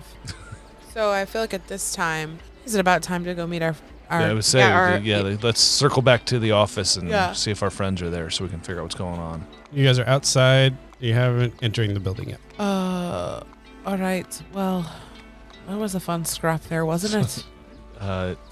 Unexpected and unwelcome pleasure. I do Yes. agree. Brian, great job. I feel like your arrows are really just, They were on point today. they were very They were. on point today. All right, so how do we want to play this? Are you just going in yourself and are we going all in together? Do you want me to be a house cat? What do you want to do? I think we should all go in together. We won't be strengthen intimidating. numbers. Yes. They'll have multiple of them because there's multiple people All in right, our office. yeah. So, Okay. or maybe you guys can stay back, 10 feet or something while I talk. And I think you're absolutely, you've created the relationship with these people, so I Yeah. think it's all the speaking's on you. yes, I agree. If you have any questions or you need any help, just, give us a nudge or something. We're here. we'll do. You guys listen in and chime in. Absolutely. In front of you, you're seeing a really worn down kind of hovel of a building. It doesn't have any windows on it, but you see that there are lots of like cracks in the boards that light's coming through. And there's a front door that looks a little like kind of broken, but it's a door. I'll slowly approach the door and kind of gently push it. Hello? Anyone here? And as you enter into the building, you'll see that there are 7 mismatched chairs are scattered around this homely common room. A couple of mugs and plates are sitting in a small circular table as you center into the space, and a tattered and faded rug decorates the wooden floor. As you enter saying hello, hello, you see that there are 2 people that come in from the kitchen, which is next to it. One of them is a person that is just a normal looking person. They're holding a frying pan and like a wooden spoon. And then the other person is a kind of what you saw with the captain. They're a humanoid form, but they have a lot of fur on them and their ears are really pointed. And neither of these people are who I talked to previously, correct? Neither of the people. Well, Thyron is the The human with the spoon and okay. Yep, exactly. Bryn under her breath whispers, Liberty. Because there's 7 chairs. Liberty, 7 chairs. That's funny. Flashbacks. Yeah. Liberty. Just shudders as she says it. I know. Yeah. Now I'm afraid to sit in a chair. Thyron, hi. Oh, hi. How are we doing? It's pretty good. It's almost time for dinner. Were you guys going to eat with us or? Yeah, well, I mean, no need to eat. I'm more interested in, first off, my companions. Here's Bryn and Elliot, and I kind of... I top of the night to you. Oh, hello. This is Thyron. He was the scribe at the bookshop. Ah, pleasure. The talented one. Yes, Corvala said you were going to come chat with her. Yeah, I was expecting her. She said we were going to discuss some books. Okay. She had some ideas. Is it all of you or just who's going to talk to her? I mean, they're my friends. We were going to stay together. I'm sure that's fine. Okay. Sounds good. I guess just come with me. And the guy that looks kind of like a hybrid human, you kind of get like a dog type feel to him. He is a little bit more wary of you guys. He doesn't hold his weapons, but you see that his hands are resting like on some scimitars that are by his side, and he's just going to kind of stay back and follow your party. But Thyron will lead you through the rest of this facility. Okay. He turns and walks towards a door on the end and knocks politely, and then in a second you hear a come in, and he waits to let you guys walk into the room by yourselves. And in that room you see the shopkeeper, or Okay. I guess Gimbal would see the shopkeeper, since I think you're the only person that interacted with her. Yes. But she was the one that was behind the desk that was taking the books. Okay. Her name is Corvala. You heard from your prior companion. Hello, Corvala. Hello? Thank you for meeting here. Here's my companions that are traveling with me, Bryn and Elliot. Oh, hello. I think I saw Bryn. I think I saw you listening to a story. Did you enjoy? Oh, absolutely loved hearing about Arthur and Lancelot. Did It that was make phenomenal. you? Let me see. She's like a notepad. Did that make you want to come into the store? Absolutely. And, like, purchase Oh, more yeah. books? Absolutely. Okay, that's good. We'll have to yeah, keep yeah. that more in tune. Okay, thank you. Okay. So, Corvala, just wanted to meet with you and kind of continue our conversation from earlier. You know, what's going on? I heard lots of things about resurrection and funds and what are you raising and all these copying these books. What's going on? Okay, so I'm gonna be honest with you. We are a pack of jackal wares, and you would know that those are a mix of jackals and humans, like werewolves, but not quite as powerful. But we're peaceful. Like, don't get us wrong. We're not actively trying to like hurt people. We were actually under our leader Nadalia, who was a lama, which is you guys would know a lama is like a centaur, but a female top half and a lion bottom half. Oh. Okay. Interesting. So cool. Yeah, and she was awesome, and she just was fascinated on books, and she was giving us all this like free education, and she just liked to gather books, and that was kind of like her hoard. Instead of like being mean and using her power, she just wanted to spread joy of, you know, learning and teaching. But because she was a beast, she was still murdered. They still came and they killed her. And we're trying to just raise the funds to resurrect her because she didn't deserve that. And, you know, but it's expensive. So we moved to Boulder's Gate because we were like, okay, we have this hoard of books. Maybe we can sell some of the books and pay for the funds. But, you know, it's 1,000 gold plus a diamond in order to get the spell. And then even then you need to find a wizard that's going to cast the spell for you. And then we got to figure out how to pay for that. And that's going to be annoying. And And she's like getting really worked up talking about Okay. this predicament that they find themselves in.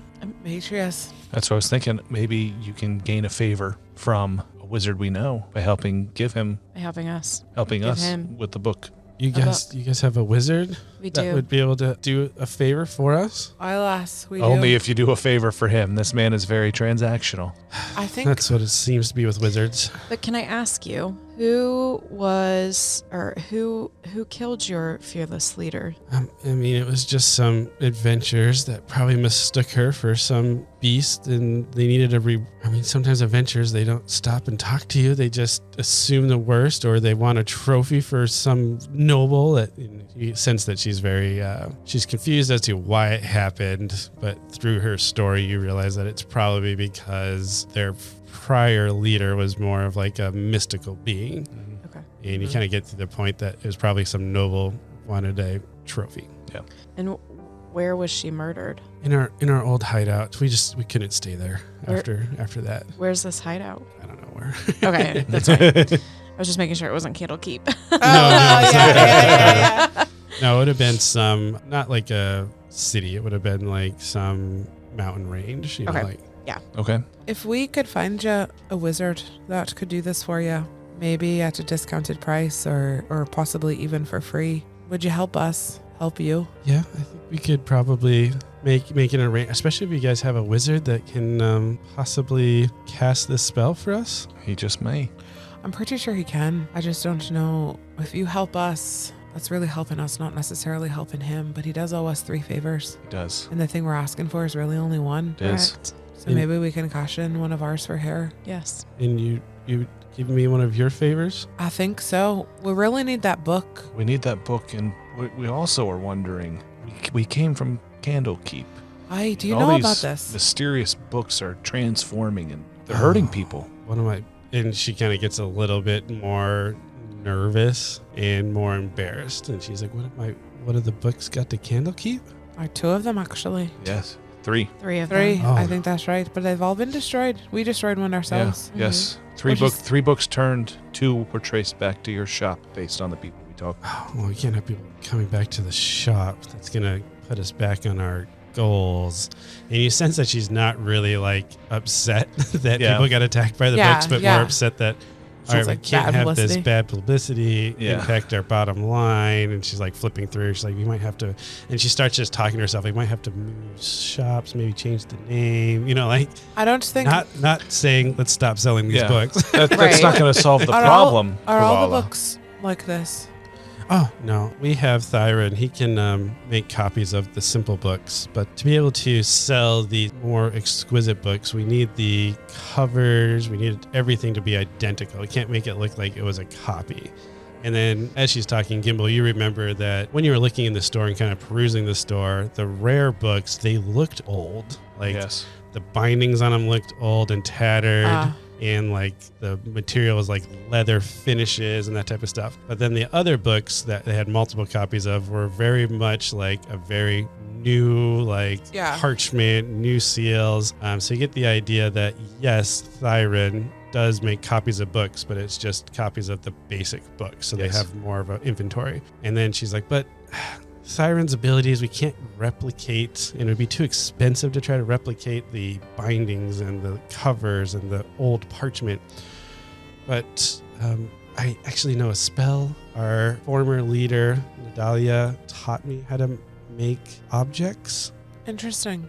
It's kind of a creating a monster, but you can tell the monster to take the form of anything in your possession. Oh, well, So is that all of these rare books you have? Or Yeah, so we only have 6 rare books, but we can't sell the originals I think we need the original. so that we can. Or can we get a copy that doesn't look like the original?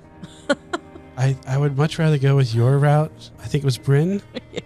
I think we can have Thyron make a copy of the original. It Yes, just won't but- be like the original binding. Yeah, we don't you know, need like- all that. I think we just No, need the words we on the just need parchment. Yes. But we also Yes. need you to stop making copies. Yeah, we also need Well, the monsters. this. Okay, so Honestly, I don't really care if you're making copies or not and what they're doing. I'm gonna go with the big one's suggestion on And this she's gonna one. like shoot these guys a look like we got Yeah. one, like you know what I mean. This We is got to true. pick Yeah, our this battles, is you true. know. Right, This is right. true. Yeah, We can this like is we'll true. cross that That's bridge fine. later. Yep. Yes. We'll help. I would assume the Candlekeep probably would prefer those books not to be maybe a slight disclaimer or something. I don't know what Slight that looks. disclaimer. I don't know what that looks Be like. careful around this Caution. book. Do not to take to Candlekeep. Yeah, I will say Read at your own risk. we could maybe put that in there. That'd be a little weird and try to make I it don't- authentic. But I think if we could just get a copy of just a copy that won't kill anyone Yeah. of the book that we they need. should never kill anyone. They have strict instructions when they get created to just sustain their life force, but never kill. Interesting. And you'll realize that in the story of the books attacking people, no one actually died. You just Yeah. got really tired while reading them. Yeah, we're Okay. good with you making copies then. Yeah. Just give us a crappy copy with all the content of. No, not a crappy copy. We need a newer version Yes, we don't need it. We don't need the Fine. authentic That has looking everything. Mavrovs. Perfect. copied perfectly. And then what we can do is we'll bring that back and to Matrius, Yes. and we'll turn one of our favors into Matrius for you. I think this is an agreeable arrangement. I'll be honest with you. I can't guarantee that he's going to say yes, and I can't guarantee that he's not going to charge you something. I don't think he'll charge you the full amount. You might waive the diamond. I'm not sure, but I'm sure you'll be able to work something out with him. Can be arranged, and she is going to suggest, if it's not a guarantee though, I don't want to put ourselves out for this favor if it's not a guarantee we're going to get a payoff. So is it possible you guys could we'll give you a copy of it, but can you cover the cost of materials to make said copy? It would How only much be about 1 gold. Absolutely. We could do Absolutely. that. We can absolutely do that. Okay, so she's going to suggest that, well, why don't you guys grab some dinner with us? I'll have Thyron start making a copy of the other book, and then we'll probably be ready in about a day or two. Oh, that sounds fantastic. Sounds good. Yes. So then you guys would leave the little room with her. And as soon as you close the door, you hear you hear her dragging a bed across the wood planks. And then you hear, and then you hear steps going down. Oh. And then a couple of minutes later, she comes back up and calls Thyron into her office. Interesting. You guys are welcome to eat with the jackals. They're just having probably some possum soup or something like that. I'll probably Sounds- pass. I'm hungry. I'll hang I'll out, join. but I'll probably just eat bread and pass on the soup. So as you're sitting around the dinner and they're, making everything, you hear this would just be so much better if we had some salt and pepper and just kind of spice it up a little bit. Oh, it's time for me to make some friends. I reach into my pack here and I pull out my salt and pepper. Say, you're welcome to use it, All right. friends. And they get really excited because you sense that they have not had spices. I love that your salt and pepper shakers came pre-filled with spices. That was the reason they were That's 20 why they gold. call Or Right. 25 gold. Only the silver. finest silver, yeah, pepper yeah. and the Yes. finest Yes. salt. It was really only 10. It was 10 silver for the pieces. It was right. 15 silver to have them filled. Have them filled, pink Himalayan salt. And Bren whips White out her Piccolo I got this. Seeing Elliot eyeball her do not even Elliot's start. like, stop it. So she Don't slowly, you dare. Don't you put the Piccolo away. So she slowly puts it back, kind of ashamed.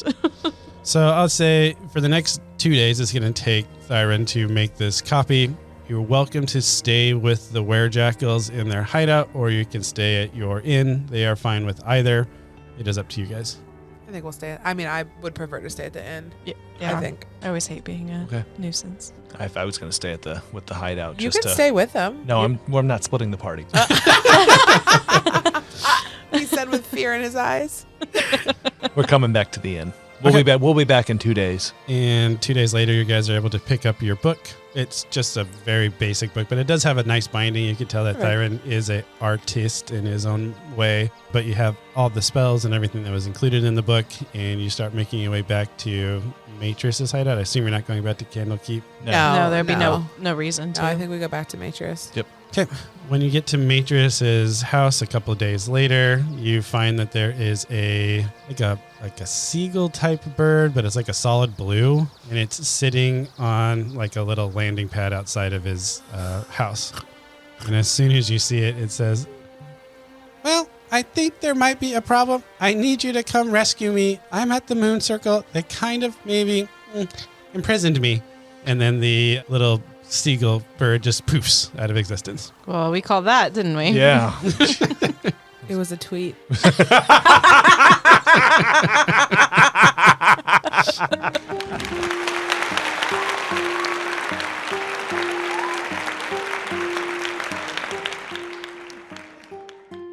Oh, what a wonderful story that has been.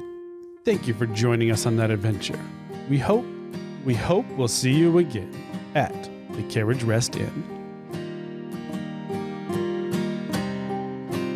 All right, so this part of the podcast, we usually will get to know your players. So we'll ask a question around our table. What was something new that you guys learned about D&D during this session?